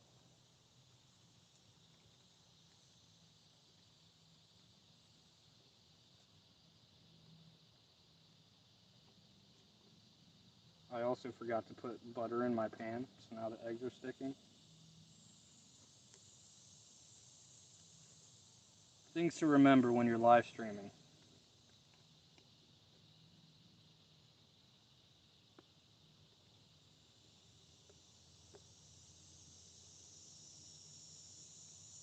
So some of them I'll be able to flip, others I don't think I will. That's my own fault. I should have been paying better attention.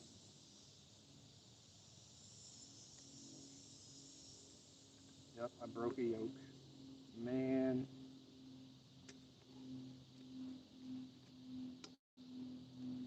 But 3 out of 4, I was able to flip.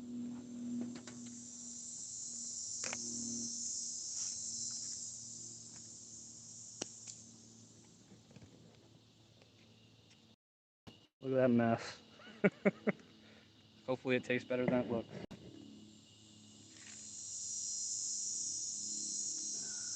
Got the bacon back in there too.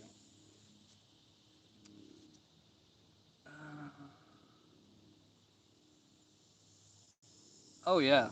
Squirrel said this breakfast looks real good when you did it outdoors. I am a very strong and firm believer that food tastes so much better when you cook it over a fire. Obviously, I've had steaks on a grill. I've had steaks on the stovetop. I've had steaks in so many different ways. Steak steak must be cooked over a fire, especially if you got wood chips. Ugh.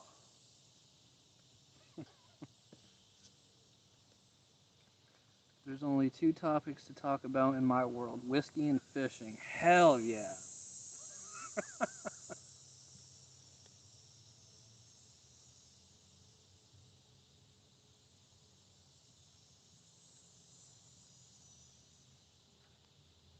And are you saying you watch Huntsman? He likes his whiskeys. I know he drinks bourbon a lot.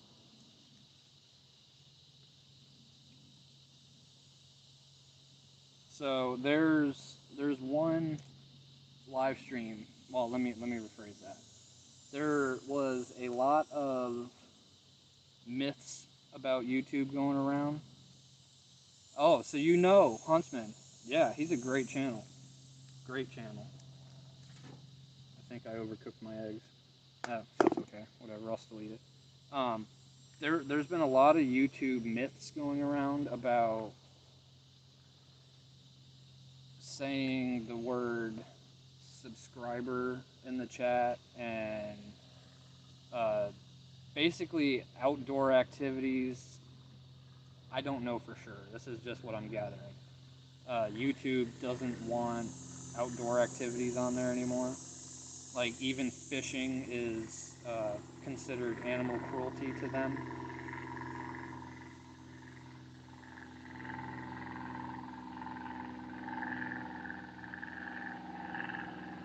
Go away. Yeah, so even fishing is considered animal cruelty. So from what I'm understanding, I don't know, like I said, but they're saying, I'm hearing fishing videos are getting demonetized and hunting videos are getting demonetized. They don't want people shooting guns on their channels and all this other stuff. Uh, if I had moderators in your channel, they could put up links for you that you want to promote. Yeah, I've been thinking about that. I'm not sure how to go about doing that though, to be honest. Like I'm still so new to live streaming. There's still a lot of things I need to learn about it. If I did though, uh, if you wanted to do that, Richard, I'd be more than glad to let you do that once I figure out how to do so.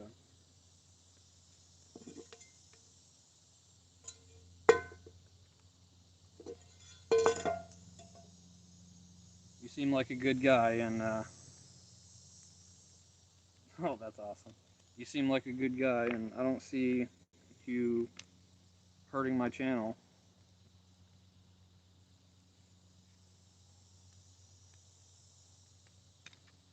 Richard is a YouTube mod king. He looks better in blue. That's awesome. Well, once I get that figured out, I'll do some homework, and if you're interested, yeah, I'd be more than happy to have you as a moderator. I'd be more than happy. This is gonna be fun.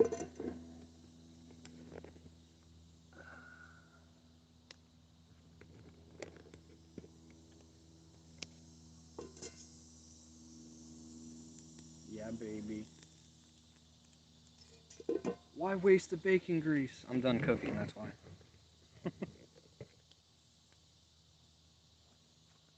Burns pretty good.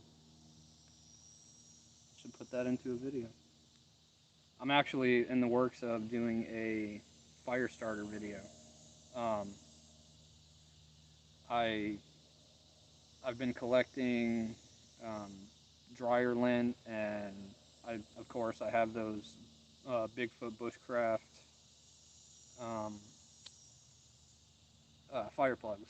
Sorry, I just had a brain fart there. Yeah, the Bigfoot Bushcraft fire plugs. So I could do that. Um,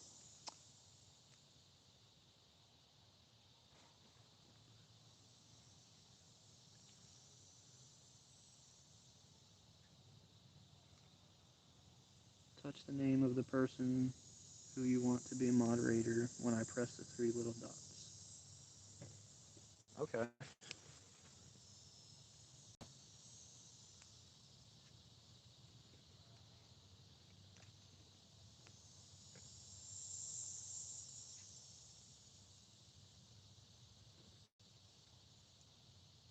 Awesome. Thank you, Richard.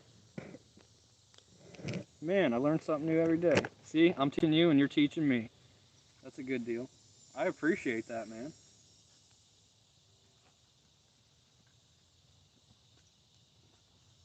Yeah, I'm still too new to this whole streaming thing. I've been doing this YouTube channel for a year and 2 months, and I'm just now getting to doing the live streaming and uh, I'm not sure if you guys know about this, the SEO optimizations and all that. That's one of the things that Huntsman talked to me about, was because he went on my channel one day and he went to my most recent video, which at the time was my Florida Wildlife Part 2 video. And he looked at my optimizations, and at the time, I didn't even know what that was. And he was, all right. At the time, I didn't know what that was. So he he explained it pretty good, and I still had some trouble figuring it out because I'm really dumb when it comes to computer. But yeah, eventually I got it figured out, and my optimizations now, my lowest SEO is 95, I think. Um, yeah, 95, and I have gained some views from fixing that. I think one of my big problems is um, I I need better editing software, which Huntsman helped me with that as well. I haven't used it yet because I just downloaded it 2 days ago. So hopefully my videos will be a lot better now. Because the editing software I've been using, um, it's like as basic gets. There's really not a whole lot you can do with it. There's no transitions, or they give you music to use, but they're essentially they're ringtones for a Nokia phone. I mean, I made it work. I've made it work this long, but now that I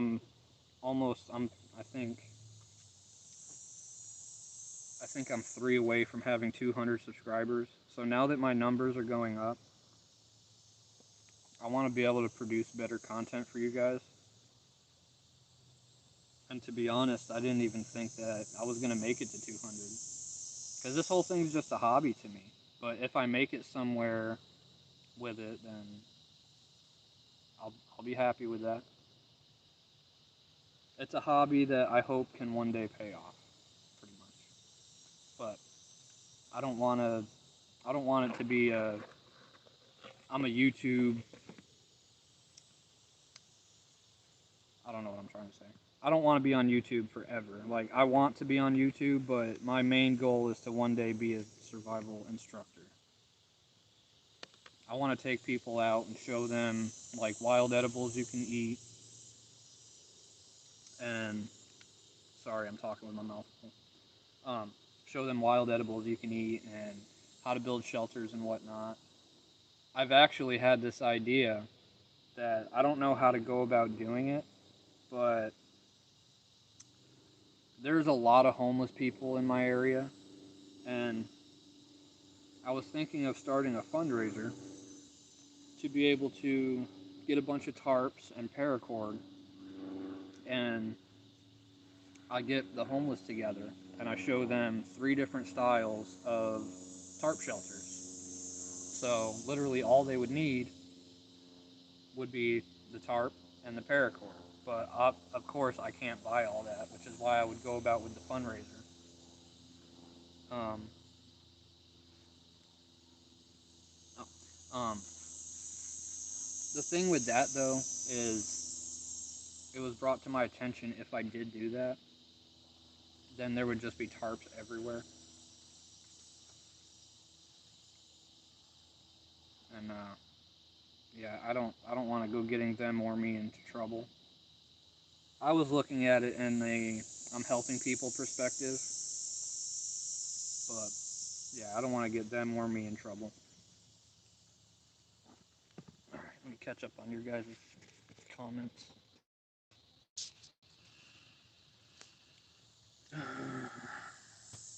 You are the man, Richard. I appreciate that. Mm, Richard's the YouTube king. I believe that. and I appreciate all your help. Now, does this mean you'll be a moderator for just this stream, or will you be a moderator from now on?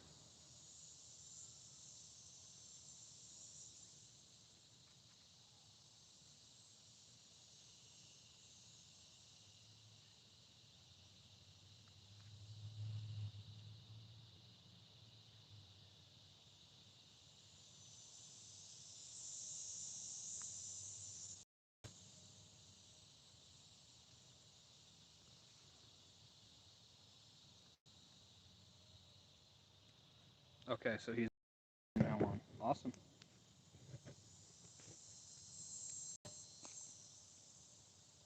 I don't I don't see a reason to take you down. You've been in. I'm pretty sure you've been in all of my live streams since I started live streaming, and you help keep the conversation going. You yeah, you help out a lot. I see no reason to take you down. Big Matt, I've seen you 2 or 3 times. I'm not sure. Well, I don't really count. Like I said before, I don't really count that first live stream as a live stream because, like I said, I was only on for 2.5 minutes because once you guys started showing up, I wasn't mentally prepared for it like I thought I was. I thought I was all for it. Like I was ready to be here and start talking to everybody, and then like as soon as I started it, I clammed up and was like hiding in the corner. I didn't know what to say. So I'm slowly fixing that. But yeah, I'm pretty sure Big Matt. I'm pretty sure you've been in all of them. I think I didn't even.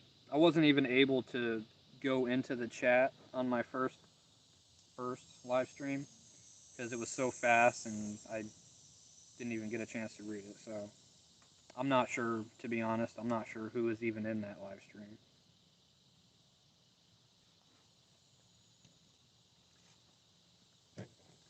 Look at this mess on my plate. It works though. It's food. It's edible. It's cooked.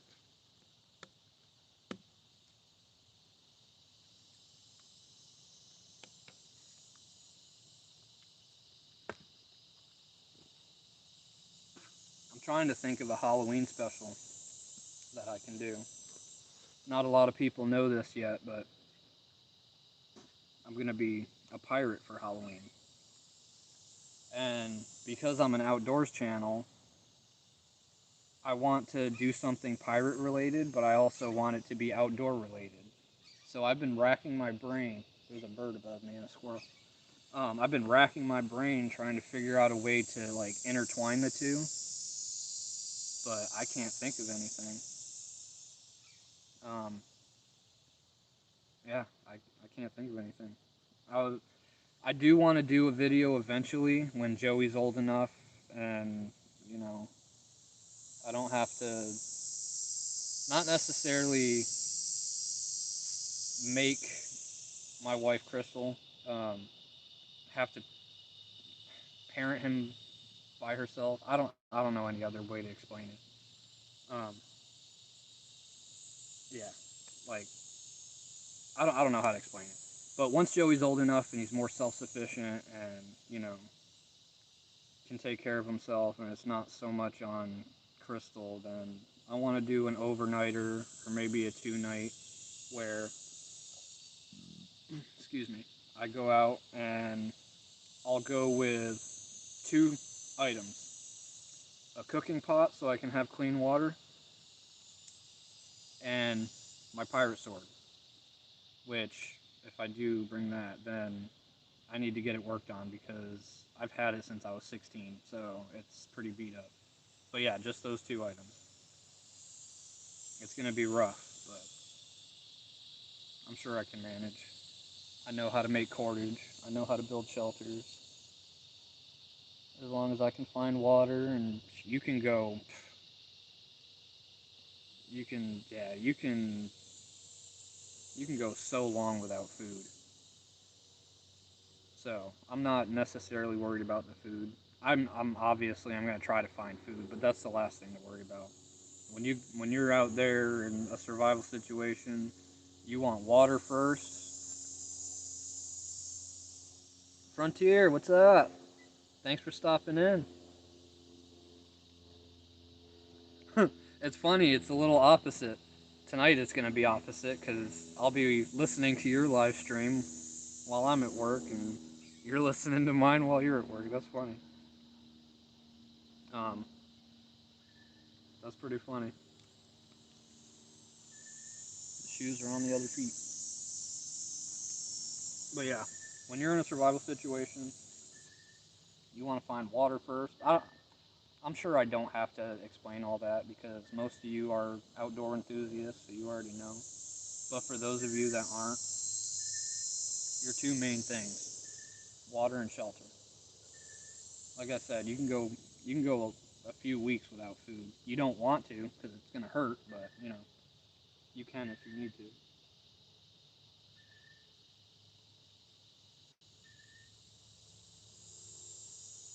I thought Christmas Kitty was here, but he's not.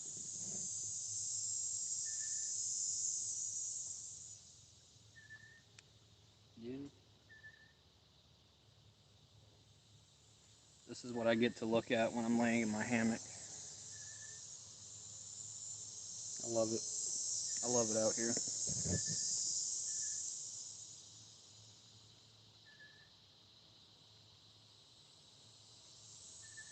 You guys remember that drainage ditch I was talking about earlier with all that trash in it?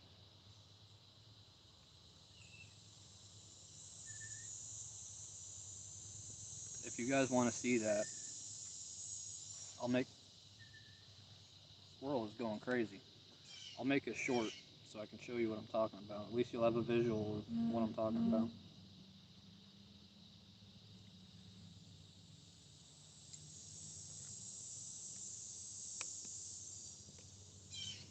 It's really sad. Like it really is. It's a it's funny because when you see all that trash in a survival situation, it's really helpful, but at the same time, as a nature lover, you don't want to see that kind of stuff. I'm not a tree hugger by any means, obviously. I've cut down trees to build shelters and whatnot, but when I see trash everywhere, it's not a good feeling. Me and Crystal went on a hike a couple weeks ago, and it was nice. Like there wasn't any trash anywhere, and we walked a good 2 trails, probably 2-3 miles. I don't know, I can't remember. And in that whole time we were hiking, we found one piece of trash, so that was really nice. And we even made it a point to point it out in the video.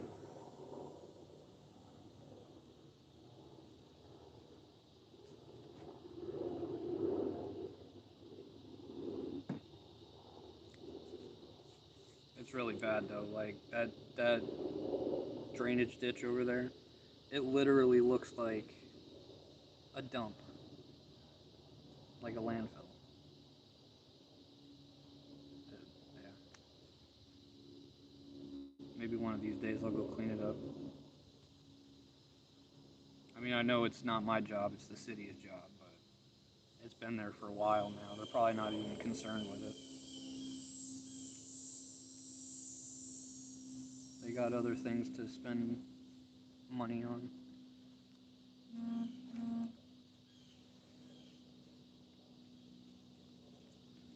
My fire's going out.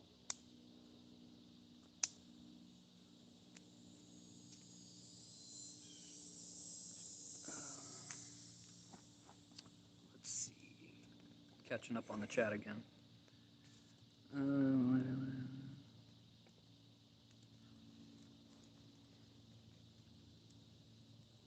I only found you after your comment on my video.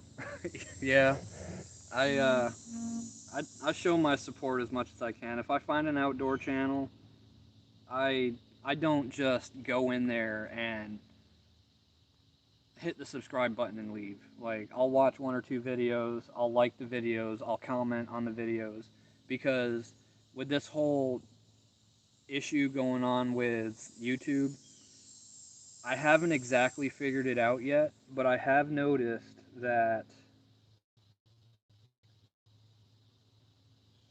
like, okay, here's a good example. I went on Big Matt's live stream a few nights ago, and he helped me out. He got me from, I can't remember the numbers exactly. I want to say 193, 194 subscribers all the way up to 201, I think. But YouTube took them all away. The very next day, I was back to, or no, I think it was 196. I don't know. I'm not sure. I do know that YouTube took 9 of them away. Because, and I only know it's 9 because every time YouTube takes my subscribers away, it's always 9. And this is the 4th time that it's happened. So, yeah, one of the things I've noticed is if I go on somebody's channel, like I said, I'll watch some videos, I'll like and comment on the videos, and my subscription seems to stay. But if they just go into any channel and only hit the subscribe button, it seems to me that the subscription gets taken away or canceled because, in my opinion, I think that YouTube thinks it's a sub for sub situation or you're a bot. I don't know. Like I said, I have no idea. This is just from what I've gathered, and it's probably not even true. But I do. I try to support everyone as much as I possibly can. YouTube always takes your new subs. Yeah, it's really frustrating because, like, in my situation, I'm doing everything the right way. I'm not just going to people and saying, hey, if you subscribe to my channel, I'll subscribe to yours, and that be the end of it. That's no. I'm going on Facebook groups, I'm sharing my channel, I'm sharing my videos, I'm going on other people's videos or channels, watching them, subscribing, liking, all that stuff. And YouTube is still taking them away. It's really frustrating because as of now, I'm really bad at math, so I'm not even going to try. But I should be somewhere from 225 to 235, somewhere in that area. But because they keep taking them away from me, I'm I'm still, I think I'm at 197 right now. It really is frustrating because as a content creator, you're going on all these other channels and all the, like Facebook for example.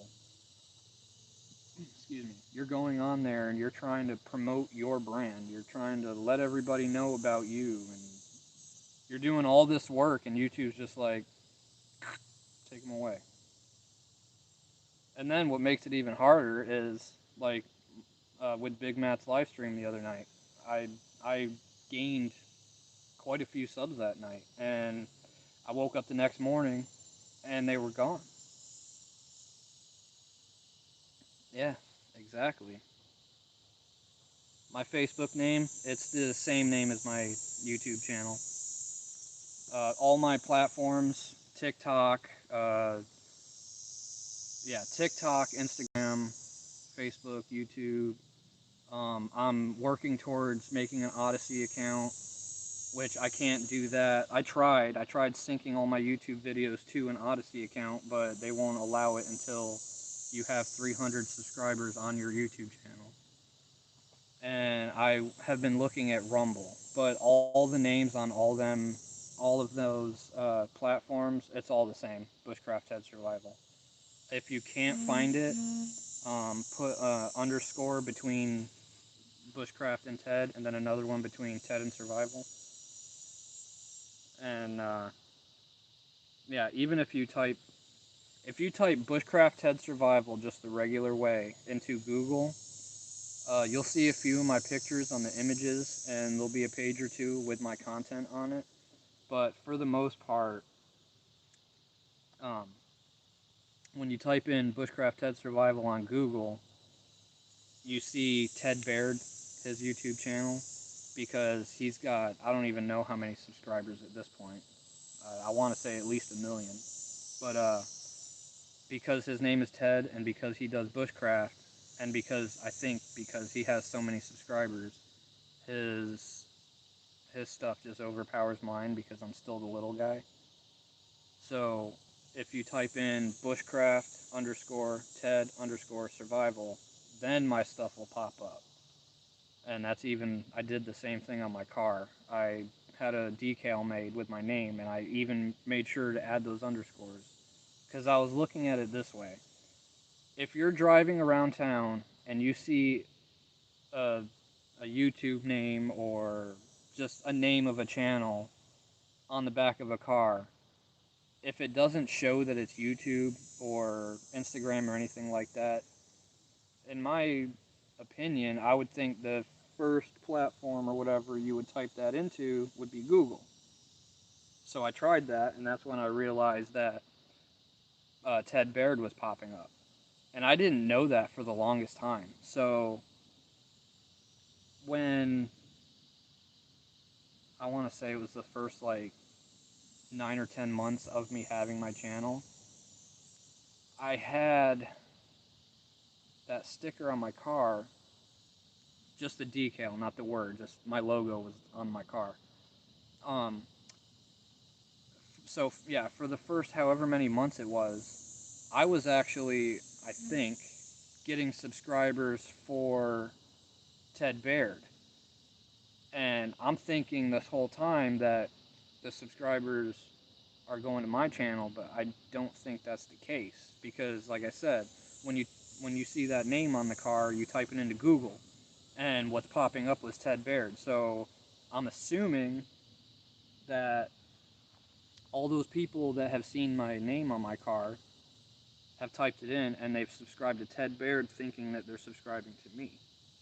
So that's why I added the underscores, and I changed that on my channel, so that way if you type in the underscores on Google, it'll bring you to my channel and not his. That was a mouthful. I feel like I just continuously talked for the last like 30 minutes. Um, uh, Checking on the chat.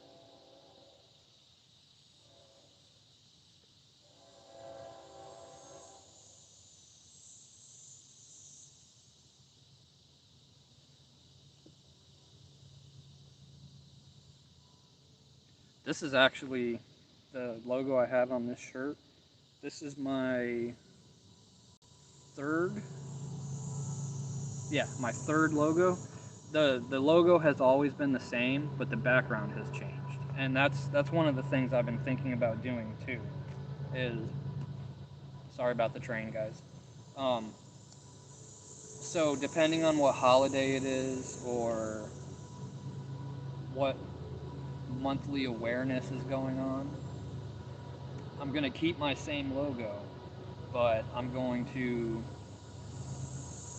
promote the awareness. Like for example, this month is ADHD awareness.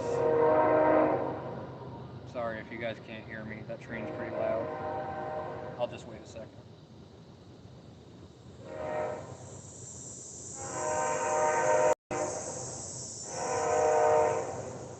Believe it or not, that train is pretty far away.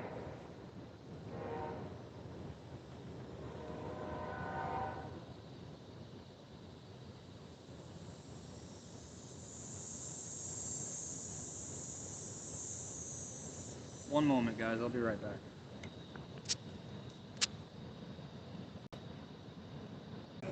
Sorry, guys. My wife's having a rough day at work, so I wanted to make sure she was doing okay. And I'm still waiting on this stupid train to pass anyway, so hopefully you can hear me. It's still pretty loud.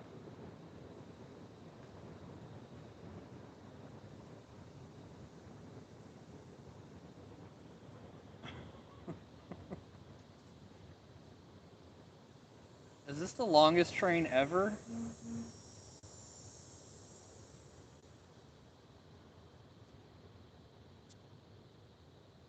Streaming 2 hours. Oh my god. Well, the train's finally, like, almost gone. I'm gonna move over to the hammock because sitting on the ground's killing me. And I've wasted my breakfast, so that's okay.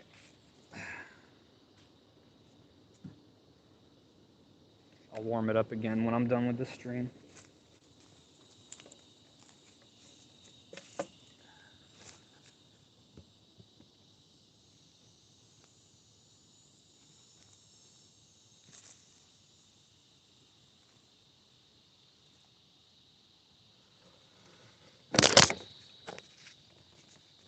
That was smart of me.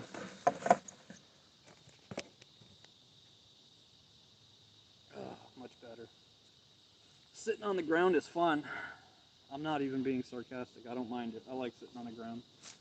But after a while, it starts to get a little uncomfortable.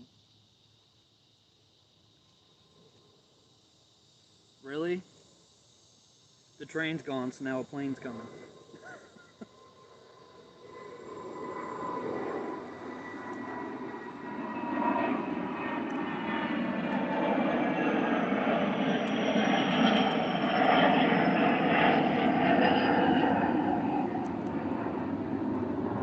Can't even see it. Usually I can.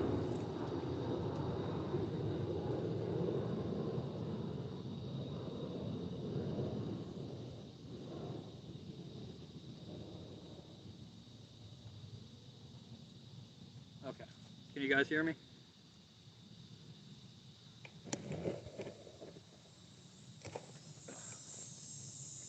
This tripod's gonna be smashed here in a minute because it's making me angry. Okay.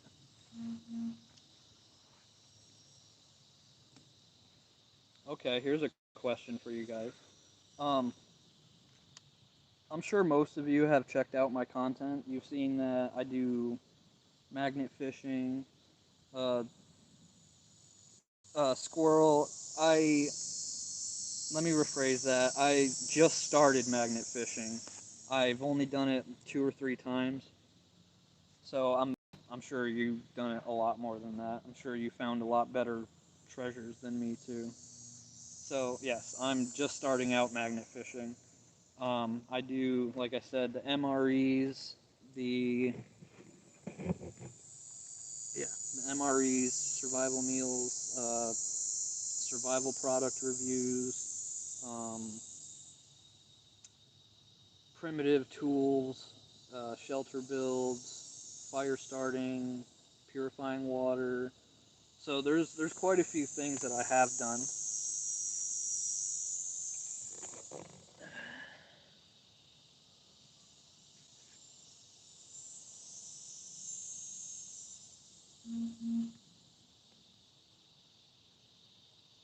Oh, okay, no problem, Richard. Um, yeah, so I try to change it up so I'm not repetitive. So like one week I'll do, well, I'm trying. Let me rephrase that. I'm trying to do more videos throughout the week than what I was doing before, because the whole first year that I had this channel, I was only uploading once a week, and I was only doing edited content, no live streams, nothing like that. And I started to realize and was being told that it was hurting my channel. And now that I mean, it's very slowly, but now that I'm starting to familiarize myself with the analytics, I'm noticing that yes, it is actually hurting my channel. And another thing that's hurting my channel is this whole first year, I've always done like family friendly content, no profanity. Uh, I, yeah, I'm sure there's more, but I can't think of it off the top of my head. Like, I've always tried to be as PG as possible. Like, even if I smash my finger or something, I do everything in my power not to use profanity, because my thinking when I started this channel was like I said before, I've always wanted to be a survival instructor. So if I ever got to a point where I might be a survival instructor, I don't want my YouTube channel to hold me back, if that makes sense.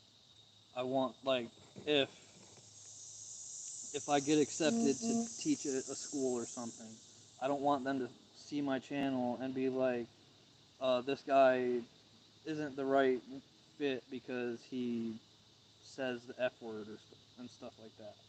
Well, yeah, like I said, I've tried to keep everything as PG as possible, so it doesn't like hurt my chances. If that makes sense. I'm realizing that doing so is holding my channel back.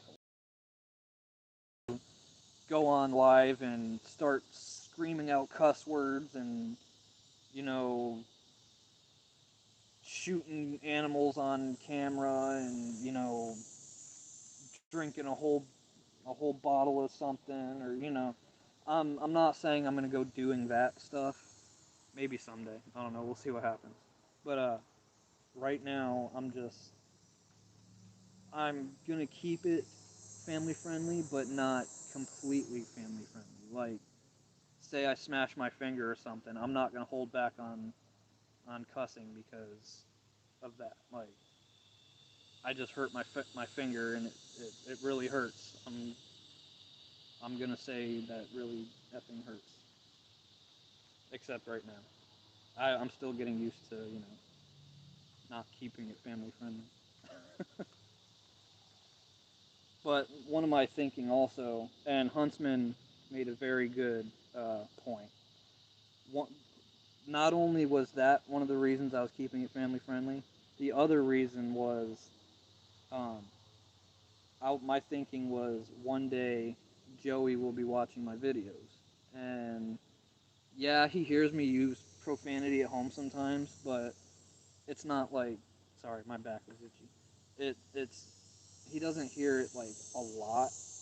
We don't we don't shelter him like that.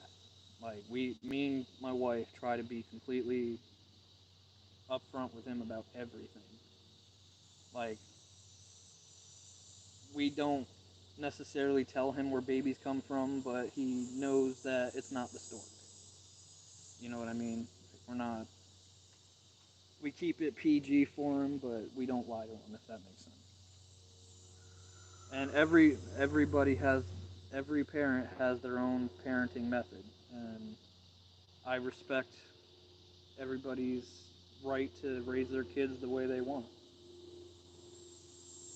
What's with all the planes today? It's because I'm filming. That's exactly it.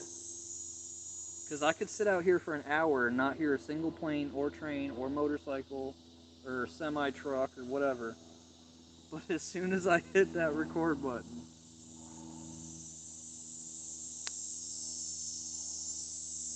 but yeah. So I'm gonna be making some channel changes. So hopefully it doesn't deter you guys from being a part of them.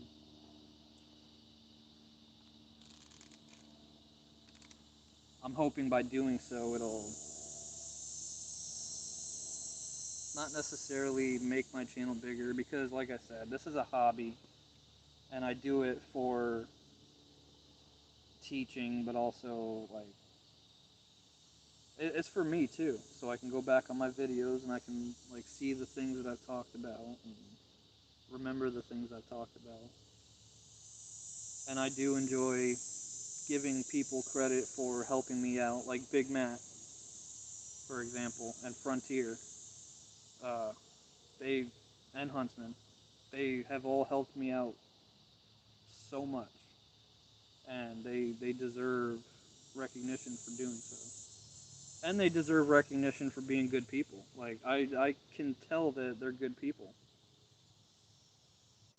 because some people are one way in real life, but behind the camera, or but uh, some people are one way behind the camera and then they're totally different without the camera. You know what I mean? So I don't know. I feel like they are good people. Of course, everybody's not perfect, but y'all, everybody here, y'all seem like good people.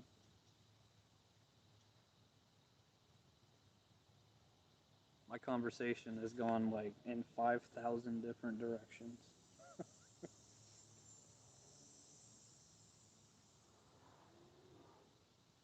A lot of people don't believe in ADD or ADHD, but I was diagnosed as a kid, and it makes a lot of sense because I'll be talking about one thing and it goes in a completely different direction, and I'm not even done talking about what I was talking about before.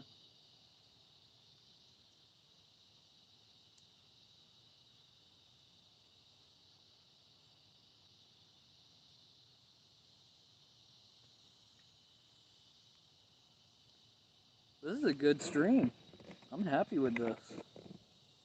I, I had this plan to do this live stream as long as I could, and I was worried that I wasn't going to be very talkative, and I was hoping I wasn't boring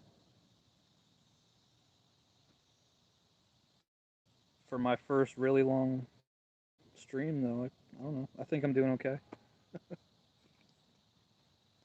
Squirrel said, never tried MREs. Magnet fishing is fun to do. Absolutely. Uh, the MREs, I hear a lot of mixed feelings about the MREs. And in my opinion, I wouldn't say they're gourmet by any means, but they're not terrible either. But in my perspective, before I met Crystal, I was living on my own. I paid all my bills by myself, and I worked at Burger King. So I was living on a Burger King budget and trying to pay all these bills on my own. So I'll be honest, I ate a lot of junk food and I ate Burger King almost every day. So I'm even though it's been quite a few years, I'm still somehow I have that mentality that even though food looks terrible, it still tastes good to me because, and I'm not saying the MRE food looks terrible. I'm just saying like it's not something you'd see at a five-star restaurant, but it still tastes pretty good. Um, if I had to choose between an MRE and a survival meal, I would definitely choose the MRE because not only are there more options, but with a survival meal, you get the meal in a pouch. You have to boil water and, you know, do all this stuff to get your survival meal hot. But the MRE is a heating unit. So you have hot food there. It's already there for you to use. All you do is add a little bit of water to activate the heating unit, the magnesium in it. So there's a lot of ups to the MREs. And to be honest, I don't think I've had one yet that I didn't like.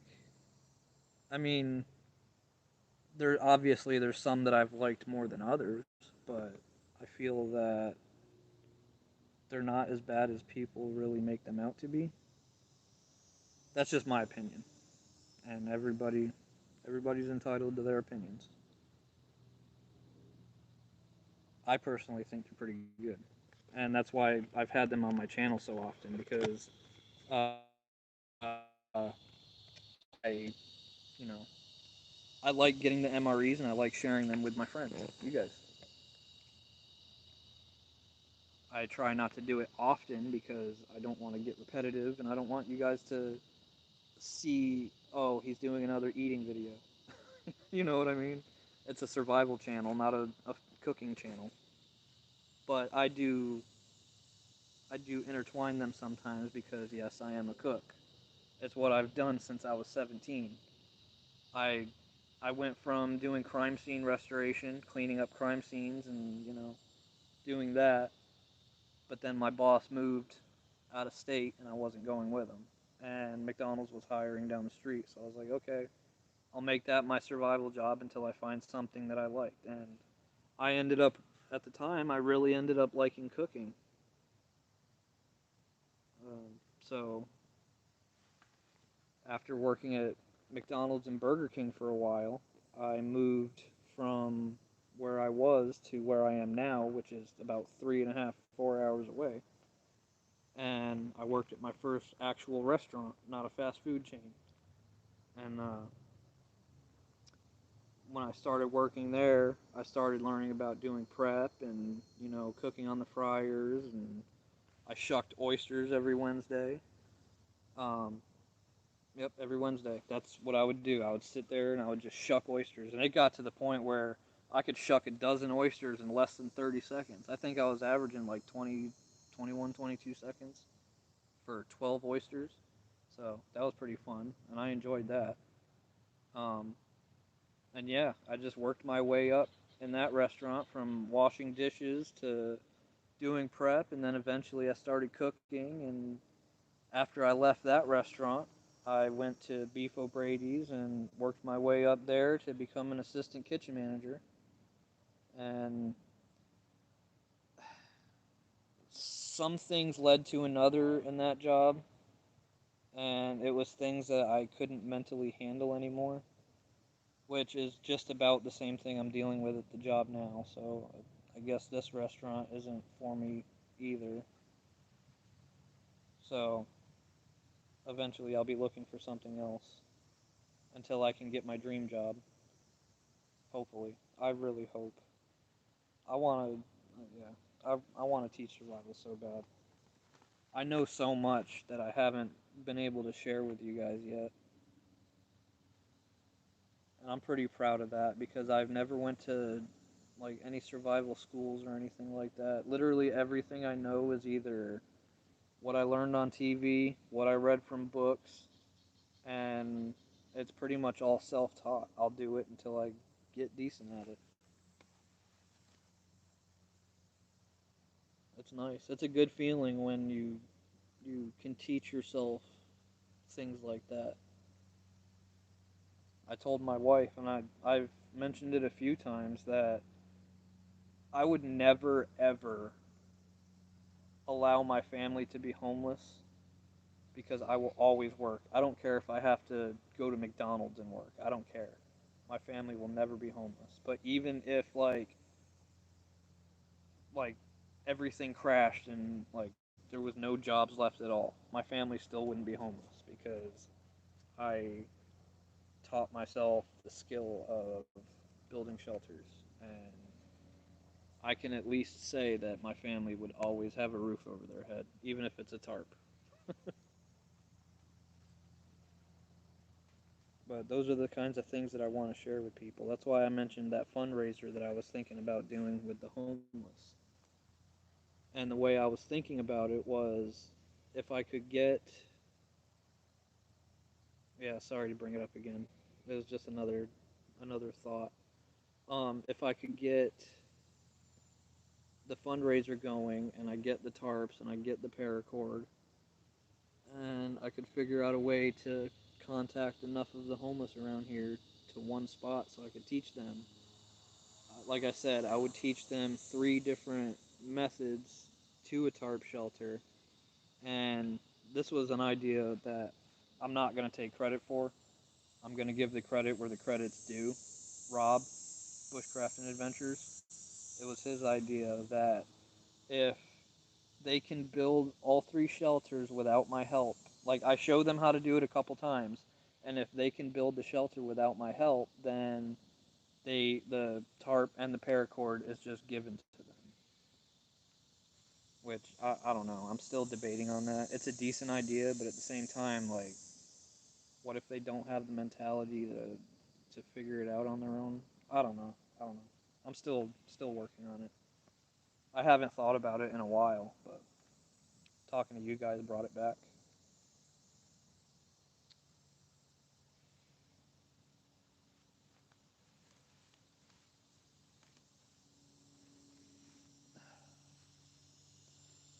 I had an idea out here that I would love to do too, but I don't have the material to make it happen, and it's really sad. So behind me, about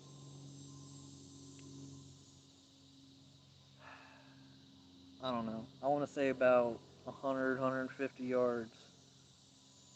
There's a little stream. You've seen it in my other videos. That little stream at the end of my neighborhood. Go away, plane.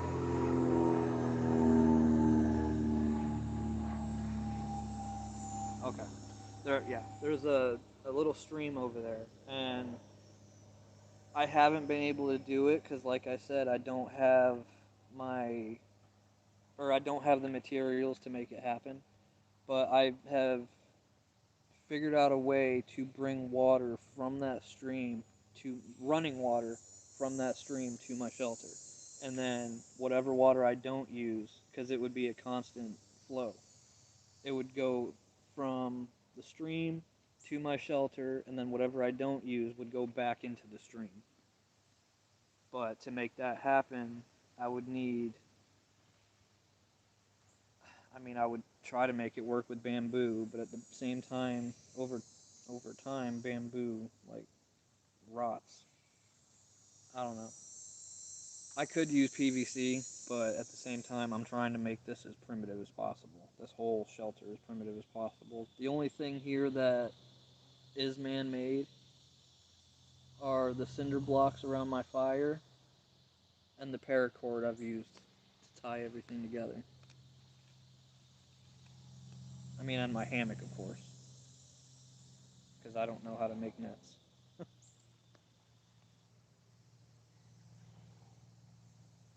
But yeah, I'm pretty sure that's it.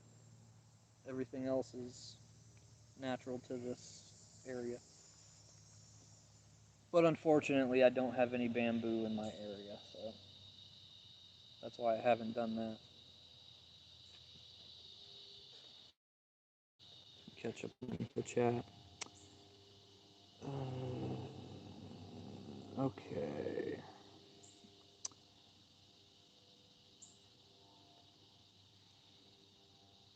Oh yes, the magnet fishing. That's what I was talking about. Um, yeah, I've only done that a couple times. This stupid tripod. I've only done that a couple times. So the treasures I have found, I wouldn't even consider them treasures. Like, I found a couple nails, and uh, I found pieces of an old folding chair. What else? A tent stake, one of the really big tent stakes. It looks like a giant nail. So yeah, another nail. I found things like that, but nothing really worth bragging about. But I haven't done much of the magnet fishing recently because like I said, I try to do different videos so I'm not repetitive. But I have been focusing more on trying to do more live streams because you know I want to give you guys the real me instead of like constant edited content. Which in a way there's kind of a negative to that too because you constantly hear me saying and like and that's okay. It's just one of the things I need to work on. I like having things to work on.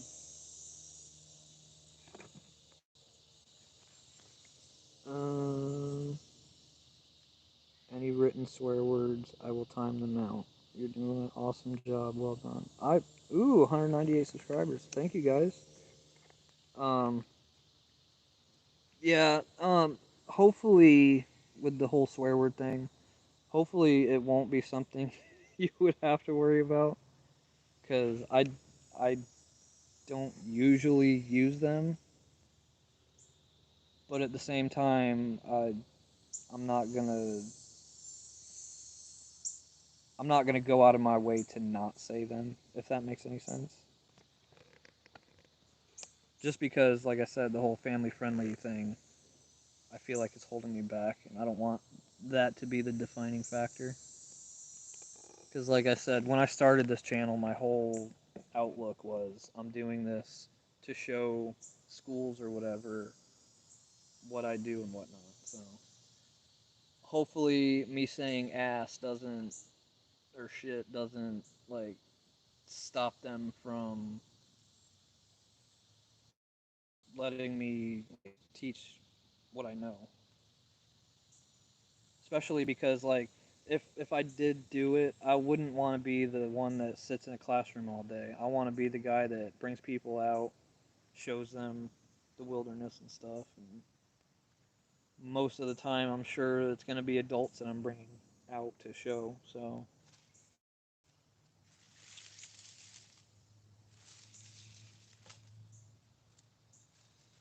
these are those vines I was talking about. They're all over the place. They look strong, but they're not that great. Um, yeah, ADHD. Oh, look, a squirrel.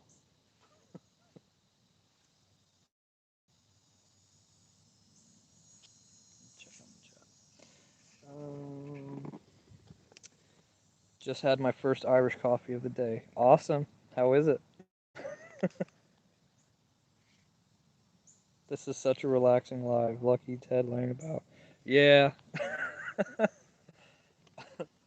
The last live stream, I was hanging out in the hammock too. I even thought about that later on. I was like, these guys are just sitting here watching me relax. I mean, at least I'm keeping the conversation going, and you guys are giving me topics to talk about. So it's not all boring, just me laying here. And at least you get to listen to the birds and stuff. If I could, I'd lay out here at least once a day, just out here listening to the wildlife. I have two happy places. My first one, hanging out with my wife and son. I absolutely adore doing that. And being out here in my camp. Those are my two happy places right there. And I tell my wife all the time, like, you and Joey are my happy place. You guys take priority over everything. Of course, that's how it should be.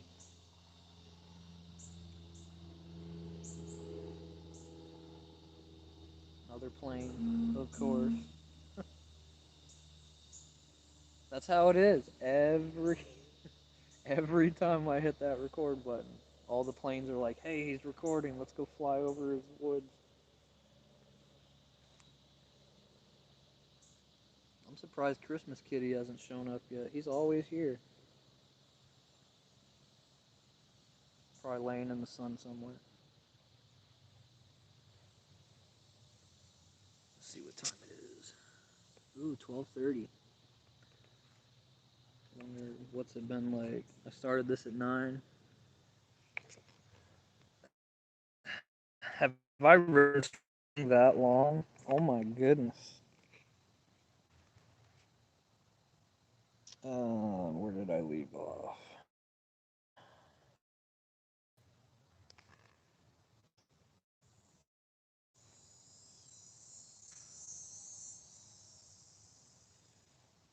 You got whiskey in your coffee?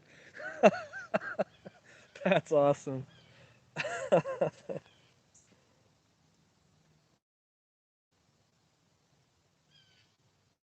30 p.m. Where are you at, NI? I'm sorry if I missed that. If you mentioned it already, I apologize if I missed it. I know in Hawaii right now it's 6 hours from what it is now. So it's about 6:30 there, 6:30 in the morning. The only reason I know that is because my youngest brother's a Marine and he's stationed out there, or at least he was. I think he's in somewhere else now. Yeah, I think he's somewhere else now. But he was there so long that I kind of remembered the whole 6 hour thing so I could call him and talk to him. Nothing is wrong with relaxing in the hammock. I agree. I actually have a camping hammock. I'm thinking about switching out with this one because this net isn't exactly comfortable. I mean, it's better than sitting on the ground, but the the spaces in it aren't very good.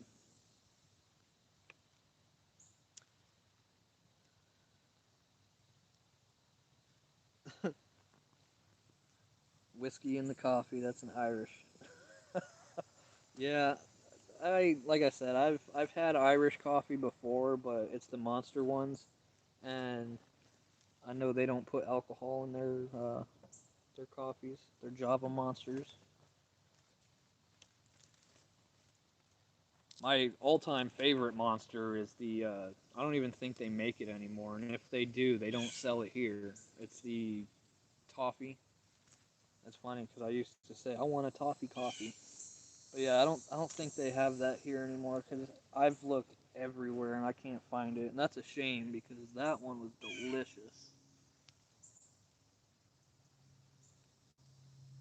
Then I started drinking the mean bean ones. Excuse me. So that's been the one I was drinking until I switched over to the espresso that I drink now. And the only reason I did that was because I was drinking so much coffee and my water intake wasn't very good. And like I said, I've been slacking lately, but I'm trying to work on that. Drinking more water, especially because of how hot it is here in Florida. It gets bad. Like, even though the thermometer says 90, it feels like it's 110, which you and I know it's not good to be in heat like that without drinking water.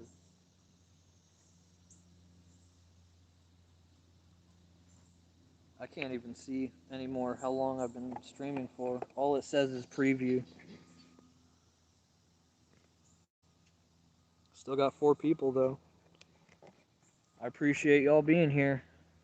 It really means a lot. I feel like I'm doing something right.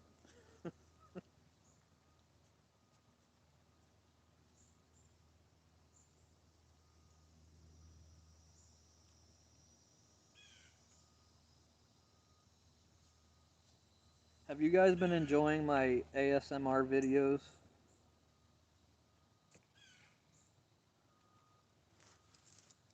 You'll have 4 of them and you'll be feeling them. I'm a lightweight. I really am. If I, I'm funny because if there's a bird hanging out right in front of me, if if I'm going to the bar, then yeah, I can have a couple drinks and I'll like yeah, I'll enjoy myself. But if I'm having a drink at home, then I'm like one and done.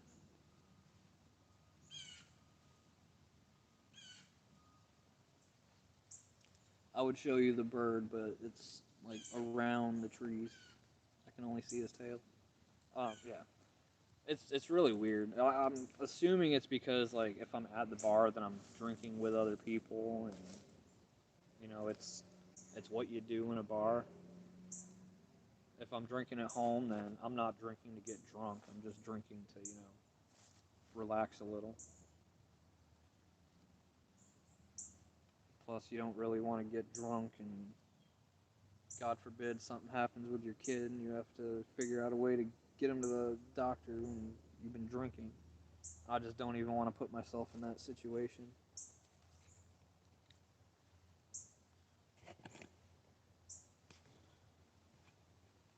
Here till the end. You're the man. You have 4 cats and they're fighting over their food. Survival of the fittest. That's funny.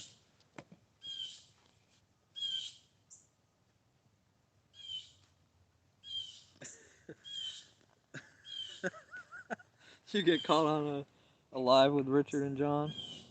That's funny. I was actually. That's one of the things that Frontier mentioned on one of the live streams that I watched. It might have even have been the one that he featured me on. Uh, I don't think it was about drinking though. I think it was about smoking. He said he doesn't really smoke that often, but if he's on live, then he smokes a few more cigarettes than he normally would, which I can understand. I mean, you're on camera. You don't want to just be sitting there with your hands on your chest like this the whole time or whatever. You want to be moving around and, bringing the attention to you. And I can understand that. And it does make a lot of sense now that I think about it. Because when I was on his live stream that day, uh, of course, I had my little glass of liquid courage, but I was I was sipping it a lot, and I think a lot of it had to do with the fact that I didn't want to just be sitting there, standing still the whole time. So at least moving that cup up, you know, at least I was moving and not just sitting in one place the whole time.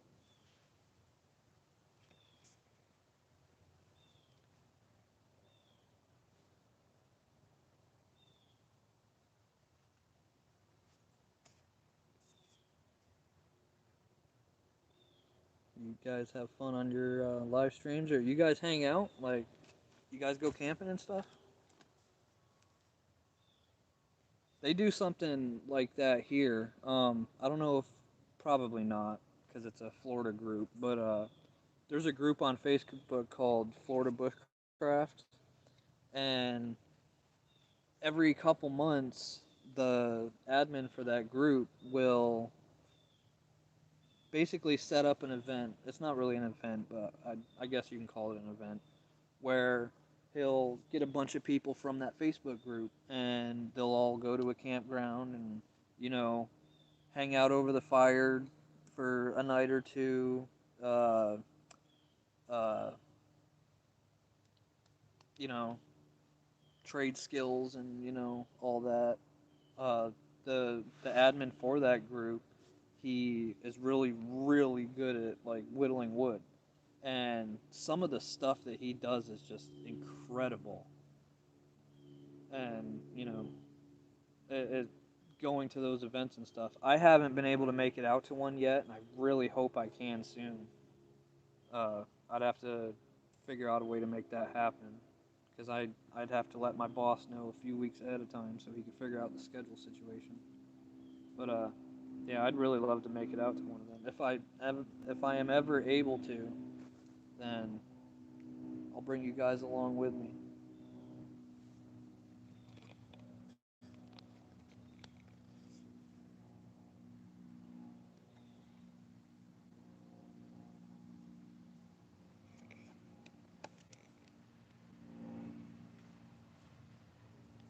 Do I like singing?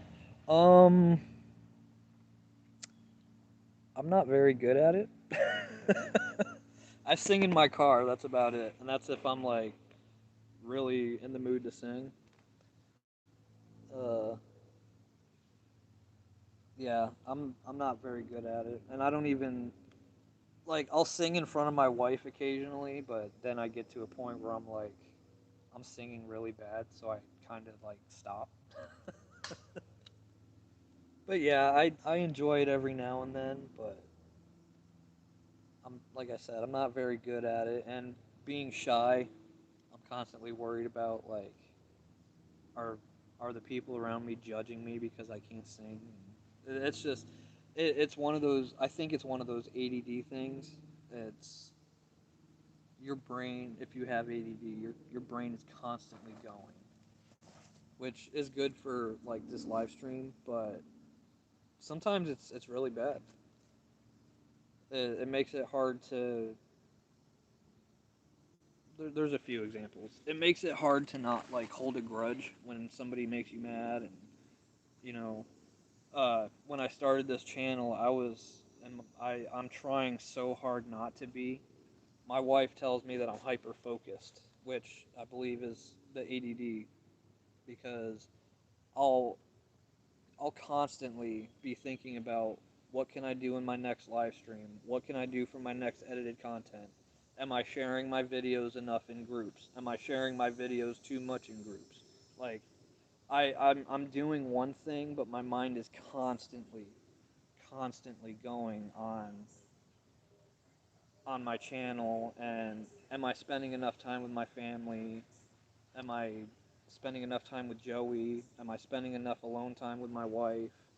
Uh, I got my mom, my dad, uh, my stepmom, my stepdad.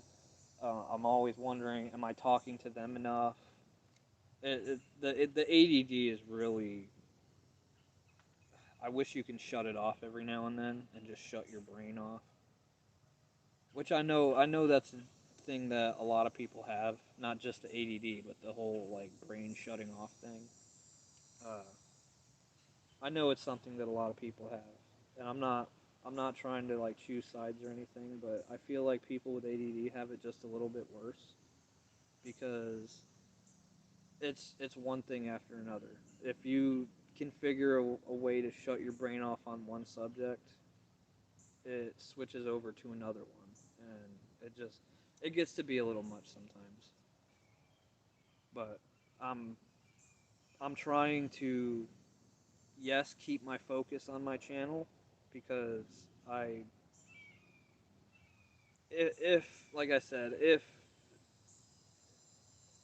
my channel gets me somewhere someday, I'm all for that. But I'm trying to keep it as a hobby, but also as a goal, if that makes sense.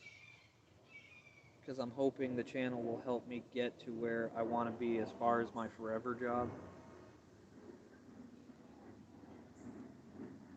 And at least doing it this way, if I ever find that school that is willing to accept me, I can show them the things that I know.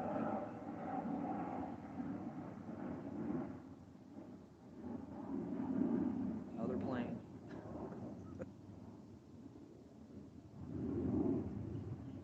It's starting to get a little warm out here.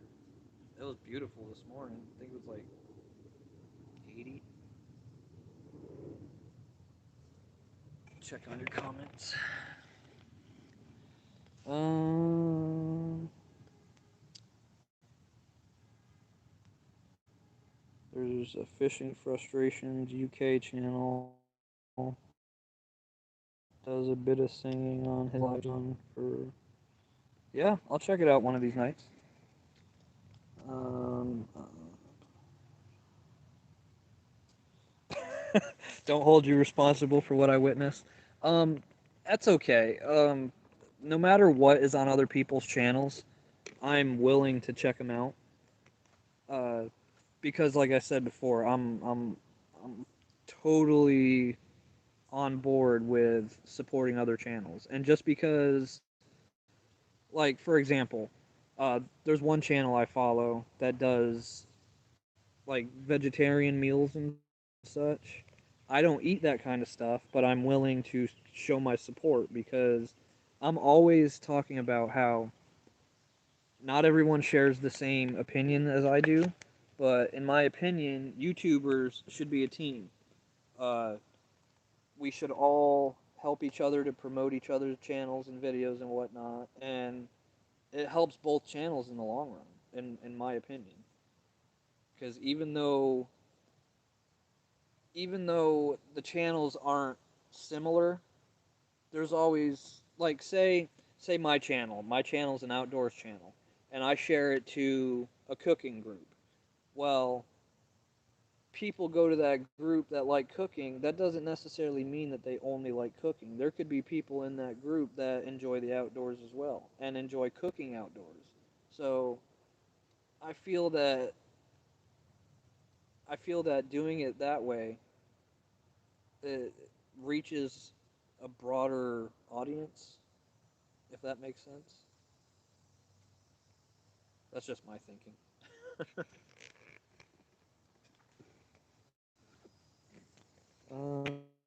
Let's see.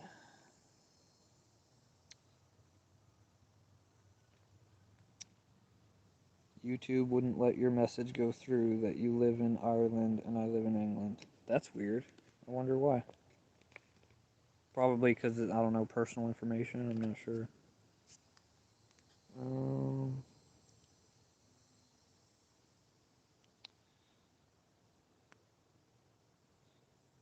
Squirrel doesn't like sitting around doing nothing. You have to get up and do something. Exactly.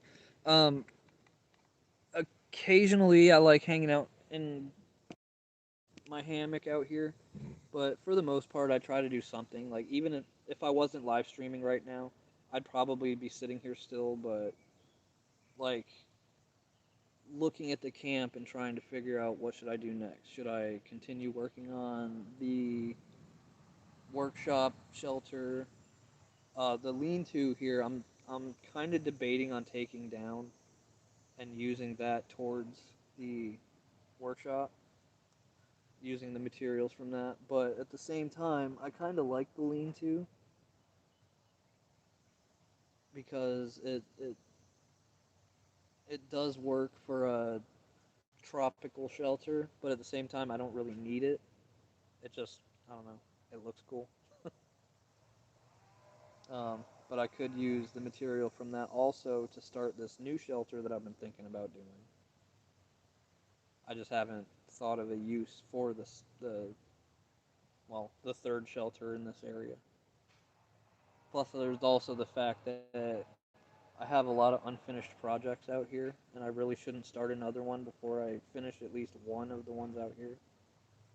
Because I got the workshop that I want to finish, the lean-to that I'm debating on finishing, the primitive smoker that I've been talking about that I want to work on. That's the easiest one so far. I just haven't got to it. Um, I was thinking about trying to build a sturdier table because all that is 5 logs and a piece of plywood. Which that, yeah, I forgot to mention that as the man-made stuff out here. I think that's it though. But yeah, I'm really debating on it. Should I start another project right now? Because that's a big problem I have. I have a lot of unfinished projects.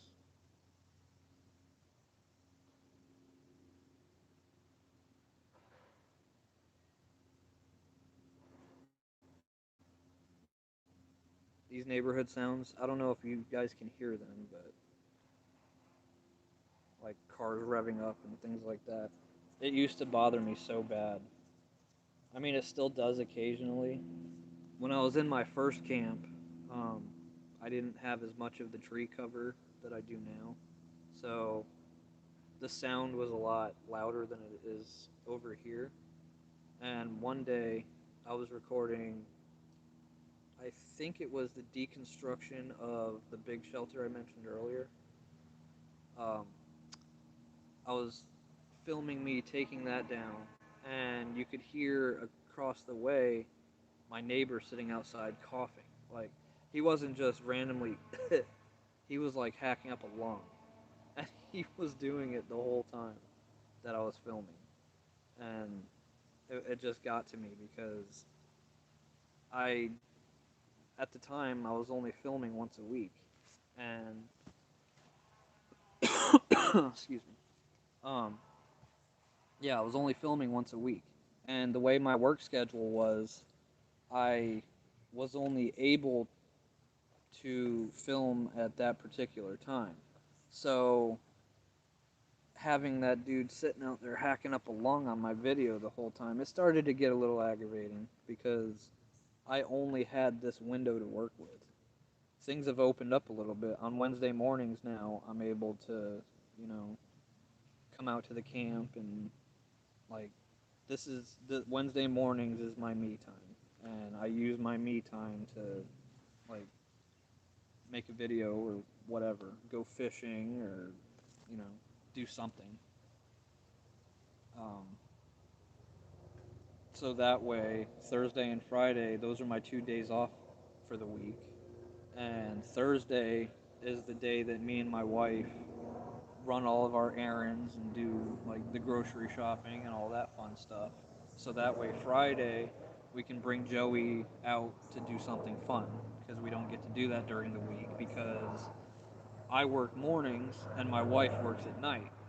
So we work opposite schedules and because we got Joey, somebody has to be home with Joey. So Wednesday, yeah, like I said, Wednesday is my filming and stuff. I'll film other things throughout the week if I'm able to. I'll just have to have Joey with me when I do so. This week, I'm not going to be able to do any filming on Thursday or Friday, I think, at all. Because this week's going to be really busy for me. Plus, I dedicated Wednesday night to listening to Frontier, and I dedicated Friday to listening to Huntsman or joining in their streams on those days. So that time, it's always dedicated to them.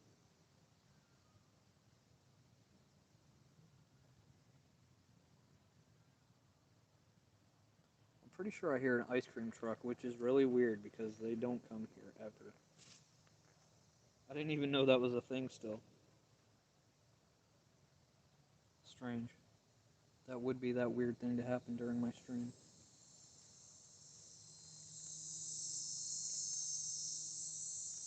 But yeah, it's like I said, this channel's a hobby to me, so I try to keep it that way. But there is a lot of times that it is brought to my attention that I am hyper focused. So I'm trying to keep the channel going, but not be as hyper focused as I was. Because when I first started the channel, and it's still like that now, but that's like all I would talk about. And I started feeling like everybody that I would talk to in person would be like, "Oh, great, he's going to talk about his channel again."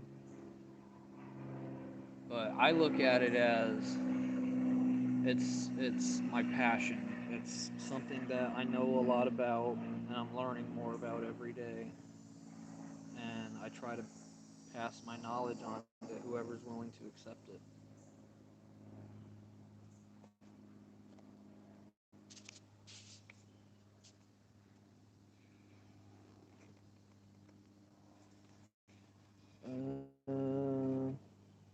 Sorry, I'm check.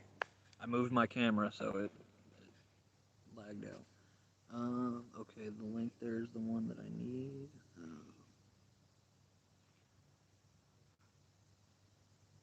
I appreciate that, squirrel. Whoa, get off me. Uh, the ants around here are jerks, and I just had one on me. Um,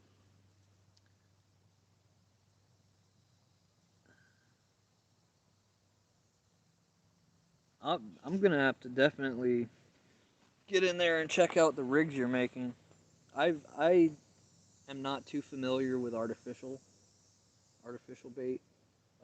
The fishing that I do around here, like I said before, the river that I have available to me, all I ever catch is the catfish, stingray, and pufferfish. There used to be red drum, black drum, massive trout, snook, uh, uh, whiting, all kinds of stuff. But I don't know how true it is, but I was told that there was a sewage leak that was running off into the river for quite some time. That I don't really know, but I'm being told that that's the reason why there's no good fish left in that river. And even if there was, with all that raw sewage spilling into the water, it probably isn't the best thing to be eating it. So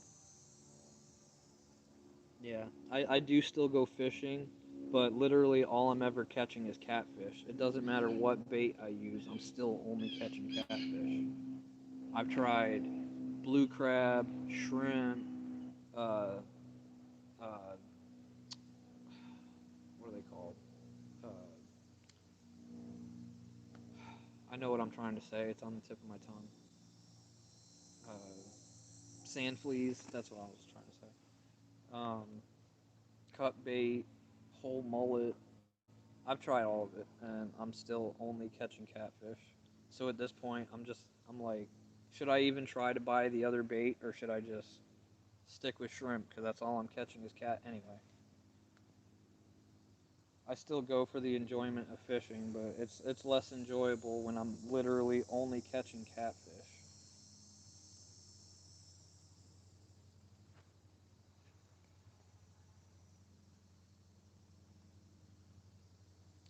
Richard, are you able to send me that link on Messenger so that way I can get to it easier? Because I'm not sure, but I don't think I can go back into this chat once I close the stream.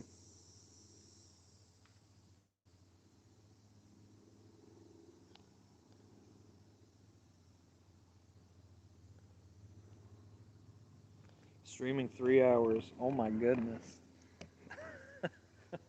That's exciting. I'm surprised I was able to keep you guys entertained that long. That's amazing. I went from 2.5 minutes to 3 hours. Look at that. I'm a whiz kid.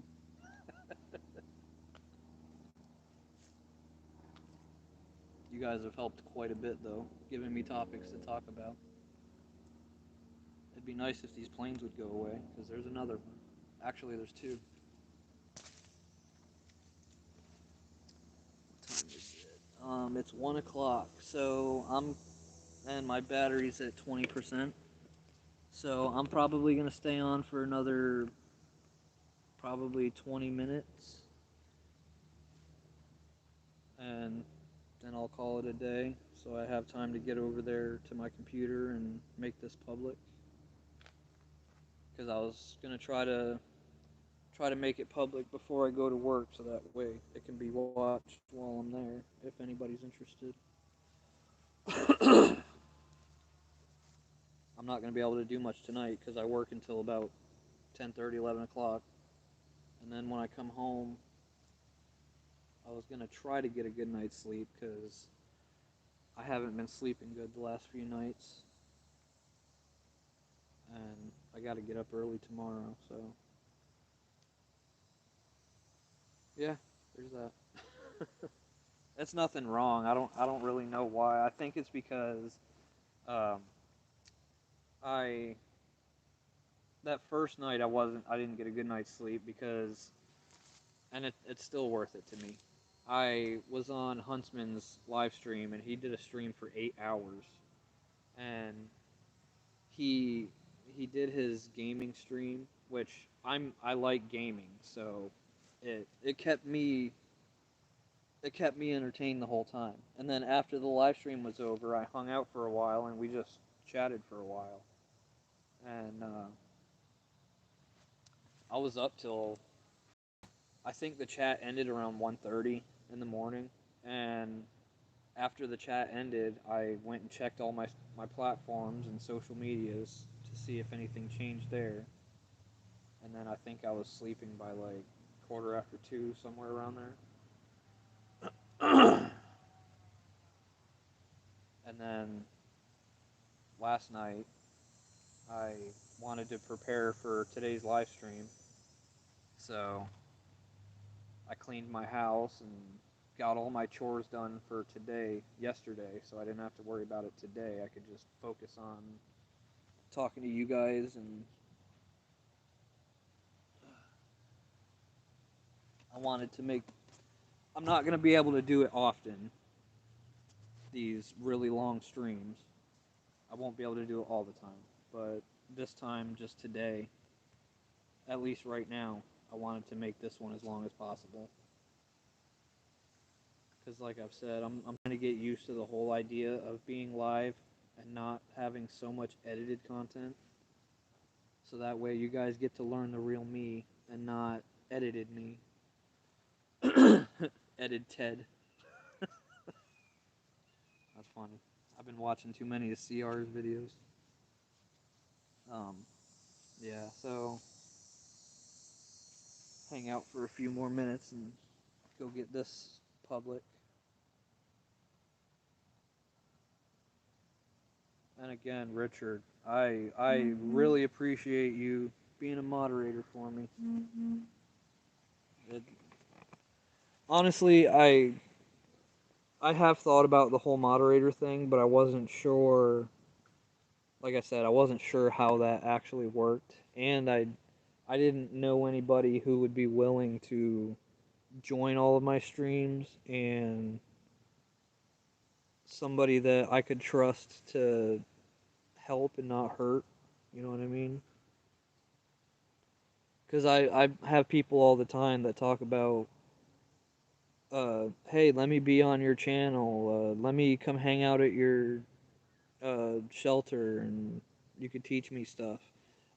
There is one channel that I do plan on doing that with. Mal- Malar- bleh, Malara Outdoors.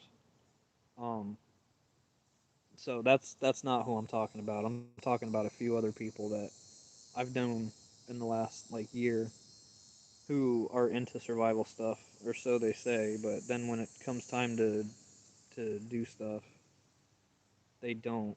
Like this one coworker I had, he found out I had a YouTube channel, and I've never seen anybody so excited in my life.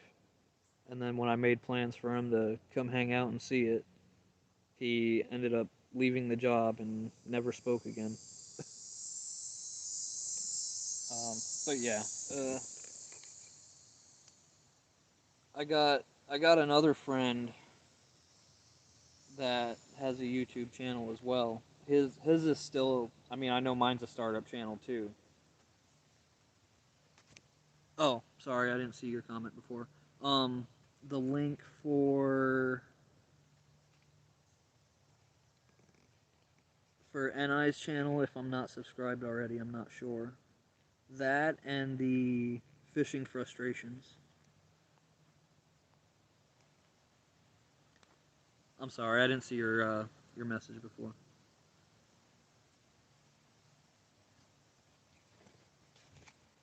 Oh, oh, oh, oh. And consider it done.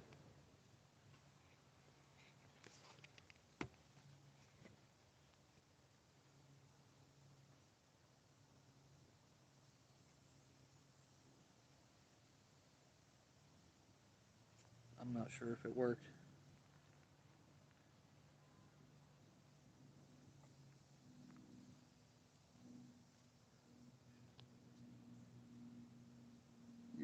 I just set NI to be a moderator as well. His name's not blue yet, though.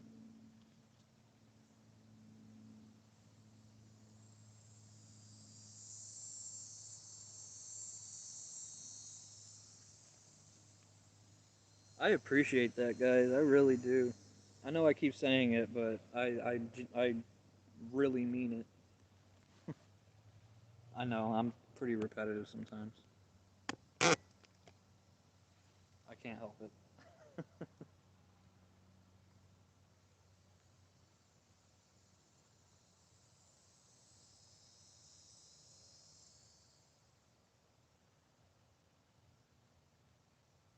I'm hearing a weird sound. I don't know. This is the part of the stream where I just will chill. If you guys have any questions, feel free to ask. I'll answer just about anything.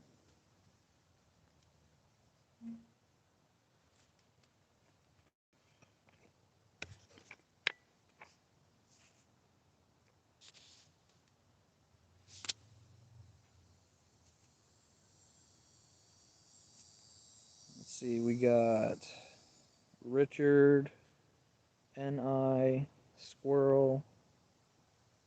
Is Big Matt the fourth person here? I'm not sure. It doesn't show me. I still can't even see how long I've been streaming for. It only says preview.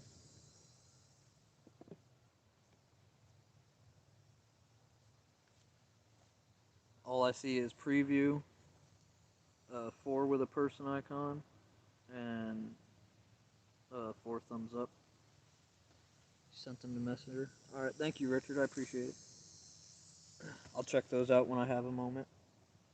As soon as I shut this off, I'm gonna go get this on live, and well, I gotta clean up my camp first. I got stuff everywhere. I'm probably gonna do that in a minute. I've also, as a side note, I've decided I'm probably going to not have Joey in the channel as much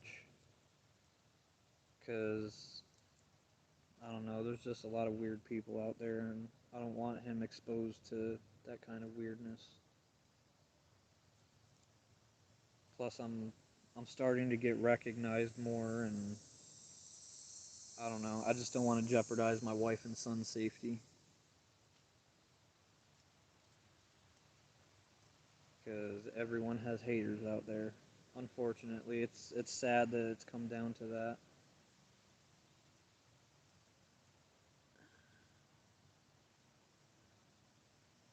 Still saying 3 hours. That's crazy. I'm still like trying to fathom that. 3 hours live stream. It's so crazy how I've gone from 2.5 minutes to 3 hours. Give it a month or two, I'll be doing 12-hour streams. I'm just kidding. That's a long time to be streaming. I would, but I don't know how I would keep you guys entertained that long. Unless I just ramble for 12 hours like I've been doing today.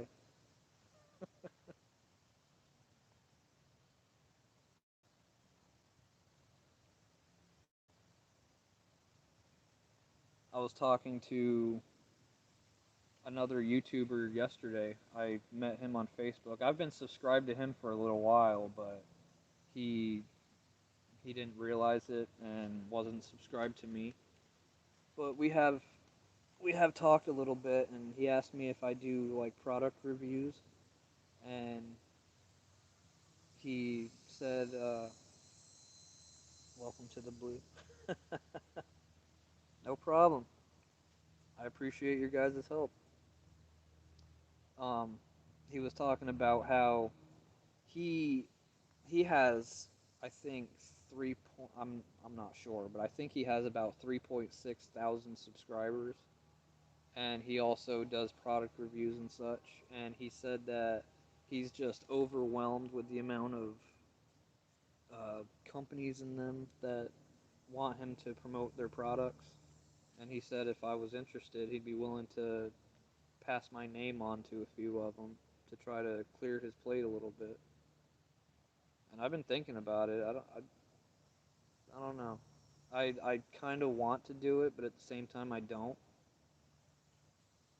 because like it would be cool to be able to help these companies out and show their gear and whatnot. But at the same time, if I do get gear from a company and I don't like it, it doesn't necessarily mean it's bad gear. It just means it doesn't work for me. Like that's one thing I stressed about in my bug out bag tutorial, so to speak, is just because one piece of equipment doesn't work for me doesn't mean it won't work for you. And I don't want to be responsible for putting a bad reputation, as little as it is, putting a bad reputation on this product that works great for so many people but just doesn't work for me. That's just one of those things I've thought about because it was talked about yesterday. And I haven't really had that much time to think about it, but that is one thought that has crossed my mind.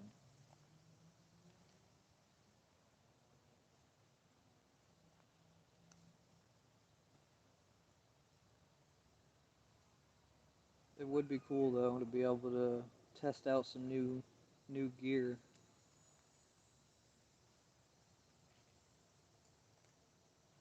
Is that Christmas kitty? Probably not. Probably another lizard or a squirrel. Squirrel. I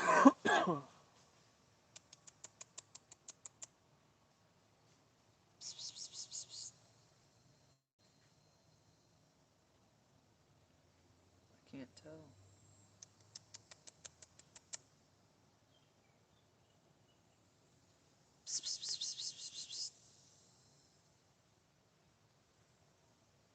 Oh, I don't know. Anyways, I think I'm gonna call it here, guys. I'm not sure what else to talk about. I'll check the chat one more time. I really want to know if that's Christmas kitty. Um,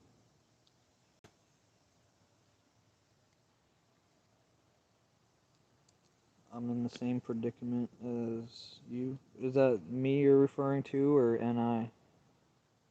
Oh, I sit on YouTube 8 hours a day. That's mad. I wouldn't say that because I'm on YouTube literally all day long, and it's that I'm necessarily watching it. It's like I said before, I I go on there to go on my subscriptions, and even though I can't watch it, I'm still listening and I'm giving that thumbs up and I'm commenting. Because even though I don't get that kind of treatment in return, I want to know that I'm still playing my part. You know what I mean? Like, just because they don't watch mine and comment and like all the time, I I still want to know in my heart that I'm giving it my support. You know, I have, last I knew, 197, 198 subscribers. So there is a lot for me to keep up on, and I know it's just gonna get more from here. But there's been a few channels that I go on there and I show them the same amount of support that I wouldn't mind getting, and they don't they don't return the favor, so to speak. Which I know people are busy. I know people have lives. That's totally fine. I don't have any issue with that at all. I don't have any issue with that at all. I know people are busy, and I don't expect people to just drop what they're doing and go watch my videos. I really don't. So I don't try to force it on people, but I just want to know that in my heart I'm giving it the support that I know I would want. Yeah. Um, Squirrel said if I went for a 12-hour live stream, I would fall asleep. Um, like I said before, Huntsman did a 12-hour live stream, and it was during the time that I had COVID. So I would have been there for most of it anyways because he's one of the channels that I support, and he supports me back as much as he can because he's a very busy man. He works a day job plus he's running 3 channels, and I see how hard it is running one channel, let alone 3. But he does help me out when he's able to, and we support each other just like I feel all YouTubers should do. And yeah, like I said, I he did that 12-hour stream while I had COVID, and I watched between 10 and 11 hours of it. And that man did a great job keeping people entertained because he would talk and he was doing it at his computer. So he was able to bring everybody that was watching over to other channels and uh, you know, help promote these other channels and show what they could do to make these channels better. And you know that's one of the ways he helped me because, like I said before, he went on my channel, he showed me some of the things that I've been doing wrong, and he's not saying necessarily that people are wrong. He's just showing what they can do to make themselves better. Basically saying these are mistakes that new channels make all the time, and don't necessarily don't necessarily think you're dumb because you don't have it figured out. Because YouTube is, I'm going to be honest, having a YouTube channel, it's a second job, and I consider it a second job. So it really keeps you busy because it doesn't stop. My phone my phone blows up with notifications constantly, and it's not even just the YouTube channel. It's Facebook and TikTok and all these other platforms I'm on. So there has to be a time where you basically shut down from the internet for a while and take a break. And I've done that. And the time that uh, the time that I've been doing this, I've taken 2 breaks where I didn't do anything. Like I would check my platforms just to like check my notifications and whatnot, but I wasn't filming, I wasn't streaming, I wasn't doing anything. I was taking the time to just have me time and spend family time and, do the things that I should be doing, like doing housework and, cleaning my car and all that fun stuff, which I'm trying to think of a way to do that more, but while keeping my channel going. Because it really is. Like, it is definitely a second job. Because that's one of the things that I tell people. And I'm gonna talk about this, and then I'm gonna call it a day. Um, One of the things that people don't realize is having a YouTube channel isn't, you don't just grab a camera, film a video, and then post it online. You can do that, but that it's not. I'm not gonna say it's not gonna get you anywhere, but it shows your lack of commitment, basically. And this is only my opinion. So having a channel, it's not just making a video and posting it. It's doing the editing, uh, coming up with different video ideas so you're not doing the same thing constantly, and then people start to see your videos and they're like, oh, he's just going to do the same thing again and again and again. You don't want that because that's not how you evolve as a channel.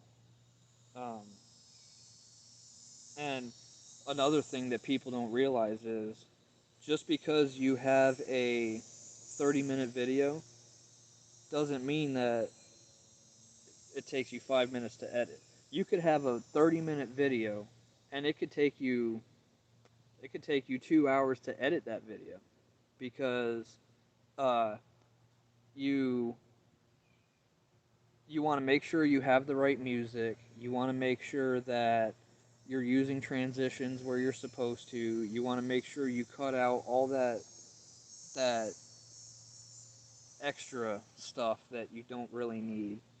I'm having that issue myself because the editing software that I have, I've tried to I've tried to make those pieces that I don't want to go away.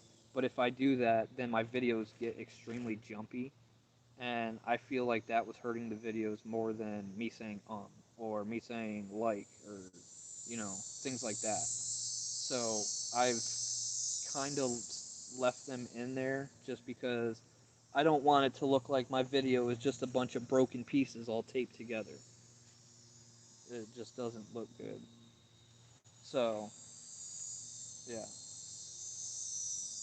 it whenever I hear people talk about wanting to start a YouTube channel, I tell them, if you want to do that, I'm all for it. And I will help you along the way. I'll promote your channel as well. But you need to understand that if you're going to go into that, you're going to need to know that you're going to be putting a lot of time into it. It will be your second job, and that's what it is to me. It's become a hobby, but it's also a second job because you're doing so much more than just editing a video and posting it on YouTube. If you want your channel to be seen on other platforms, you need to spend a lot of time sharing to Facebook groups and just networking. You, there's so much. And with that, I'm going to call it a day. I appreciate you guys being here. Thank you, Richard. Thank you, NI. I appreciate you guys helping me out with your moderating. Thank you, Squirrel. You've been here for a while. I'm very appreciative. I'm not sure who the fourth guy is here. I think it's Big Matt, but I'm not positive. Whoever it is hasn't spoken in a while, so I can't really personally thank you. But yeah. Thank you guys for being here and listening to me talk about a bunch of random stuff for the last 3 hours. Watching me cook breakfast that I didn't even eat because it got cold and I started talking about other things. That's okay. The bacon was free, and I could always heat it back up, so that's fine. Or eat it cold. Doesn't matter. But I'm gonna get my camp cleaned up and get this on public.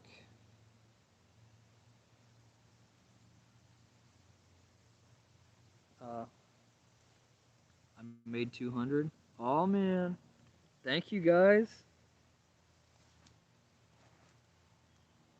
That's so exciting. I can't see because chat's in the way. I'm probably cheesing right now. Um, but yeah, um, yeah. Thank you guys for being here, everybody. Thank you for hanging out this whole time. Those of you that are watching this not live, thank you for taking the time out of your day to come check it out. Uh, hopefully, hopefully I wasn't boring. I was rambling for quite a while. I've been talking so much, my throat's a little sore from no drink. I brought that V8 out and I haven't even opened it. Yeah, here I am rambling again. But those of you that are watching this, don't forget, if you haven't, please hit that like and subscribe button. If you want your subscription to count, uh, like I said before, I don't know if this is true, but in my experience, it's starting to look that way. If you want your subscription to count, please leave a comment. Let me know how I did. Say hello. Give me a thumbs up or a thumbs down. Hopefully, a thumbs up. Hopefully. Um, yeah. I'll see you all next time. Maybe next time I'll have a project or something I can do, so I'm not just sitting here talking the whole time or cooking something I'm not going to eat. Maybe I'll work on another primitive tool or something. This video was supposed to be about talking about everyday carry, which I did for a little bit, but then I started rambling on about other things. But it's the end of the video, so I'll explain it one more time. Everyday carry, E.D.C. Doesn't have to be just knives and guns. It could be anything that you have in your pockets.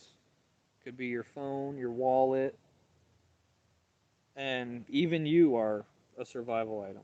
Because if it wasn't for you, you wouldn't need these items. That's one thing I've stressed a few times is you are your biggest tool. Your brain is your biggest tool also. Uh, the best tool you can carry with you is knowledge, and that's why I try to share it as much as possible. Um, yeah, anything that you have can be used in a survival situation, and if it's not, I'm sure you'll find a way to use it. Like I said before, you can use a credit card to make a knife, just sharpen it on a rock. Uh, break a rock the right way, you can make yourself a spear or anything. Uh, here I am rambling again. But yes, anyways, anything you carry with you can always be used in a survival situation. If you just rack your brain and think of a way to use whatever it is you have on you to help you out, make your life easier, and not even just a survival situation. You can use it in an everyday situation. I can give you an example right now. Those Bigfoot bushcraft fire plugs that I use, you don't even have to use those in a survival situation. You can use those to start your charcoal grill, or I used mine to start my fire today. What happens if I've only got cotton wool? Um, I know cotton's not the greatest clothing to have out there. Especially if you're in an environment that's full of snow and stuff, you want wool. Um, yeah, yeah. I'm not the clothing and stuff isn't really something I've learned a whole lot about. I'm going to. I'm learning more and more every day, and I'm sharing what I learn with you guys. So Yeah, that's one thing I'm not too smart on yet. Eventually, though, that wild edibles and navigation. Those are two big things I really need to get the ball rolling on, especially the wild edibles and the navigation. But I'm learning, definitely learning. All right, guys, I'm gonna rest my throat, try to get my voice back. Thank you again for checking out my video. Thank you guys for those of you that are here. Again, if you're checking me out after the stream ends, please don't forget, hit that like and subscribe button. Please leave a comment so I know you stopped by, and it'll help your subscription stick, because YouTube is, I don't know what's going on with them lately. But hopefully you enjoy my past and future videos. I hope you enjoy this one. Oh no, you're good. You're good. Um, Having a laugh at me. That happens a lot. It's okay though. All in good fun. Yeah. So please show your support. Any little bit helps. Any little bit helps. Even just stopping in and saying hello. Just let me know that you're there. I keep hearing lizards and thinking it's Christmas Kitty. Eventually, I'm gonna do that video on eating those. But I'll get to that in the future. Okay, no more rambling. You guys have a great night. I'll talk to you again soon.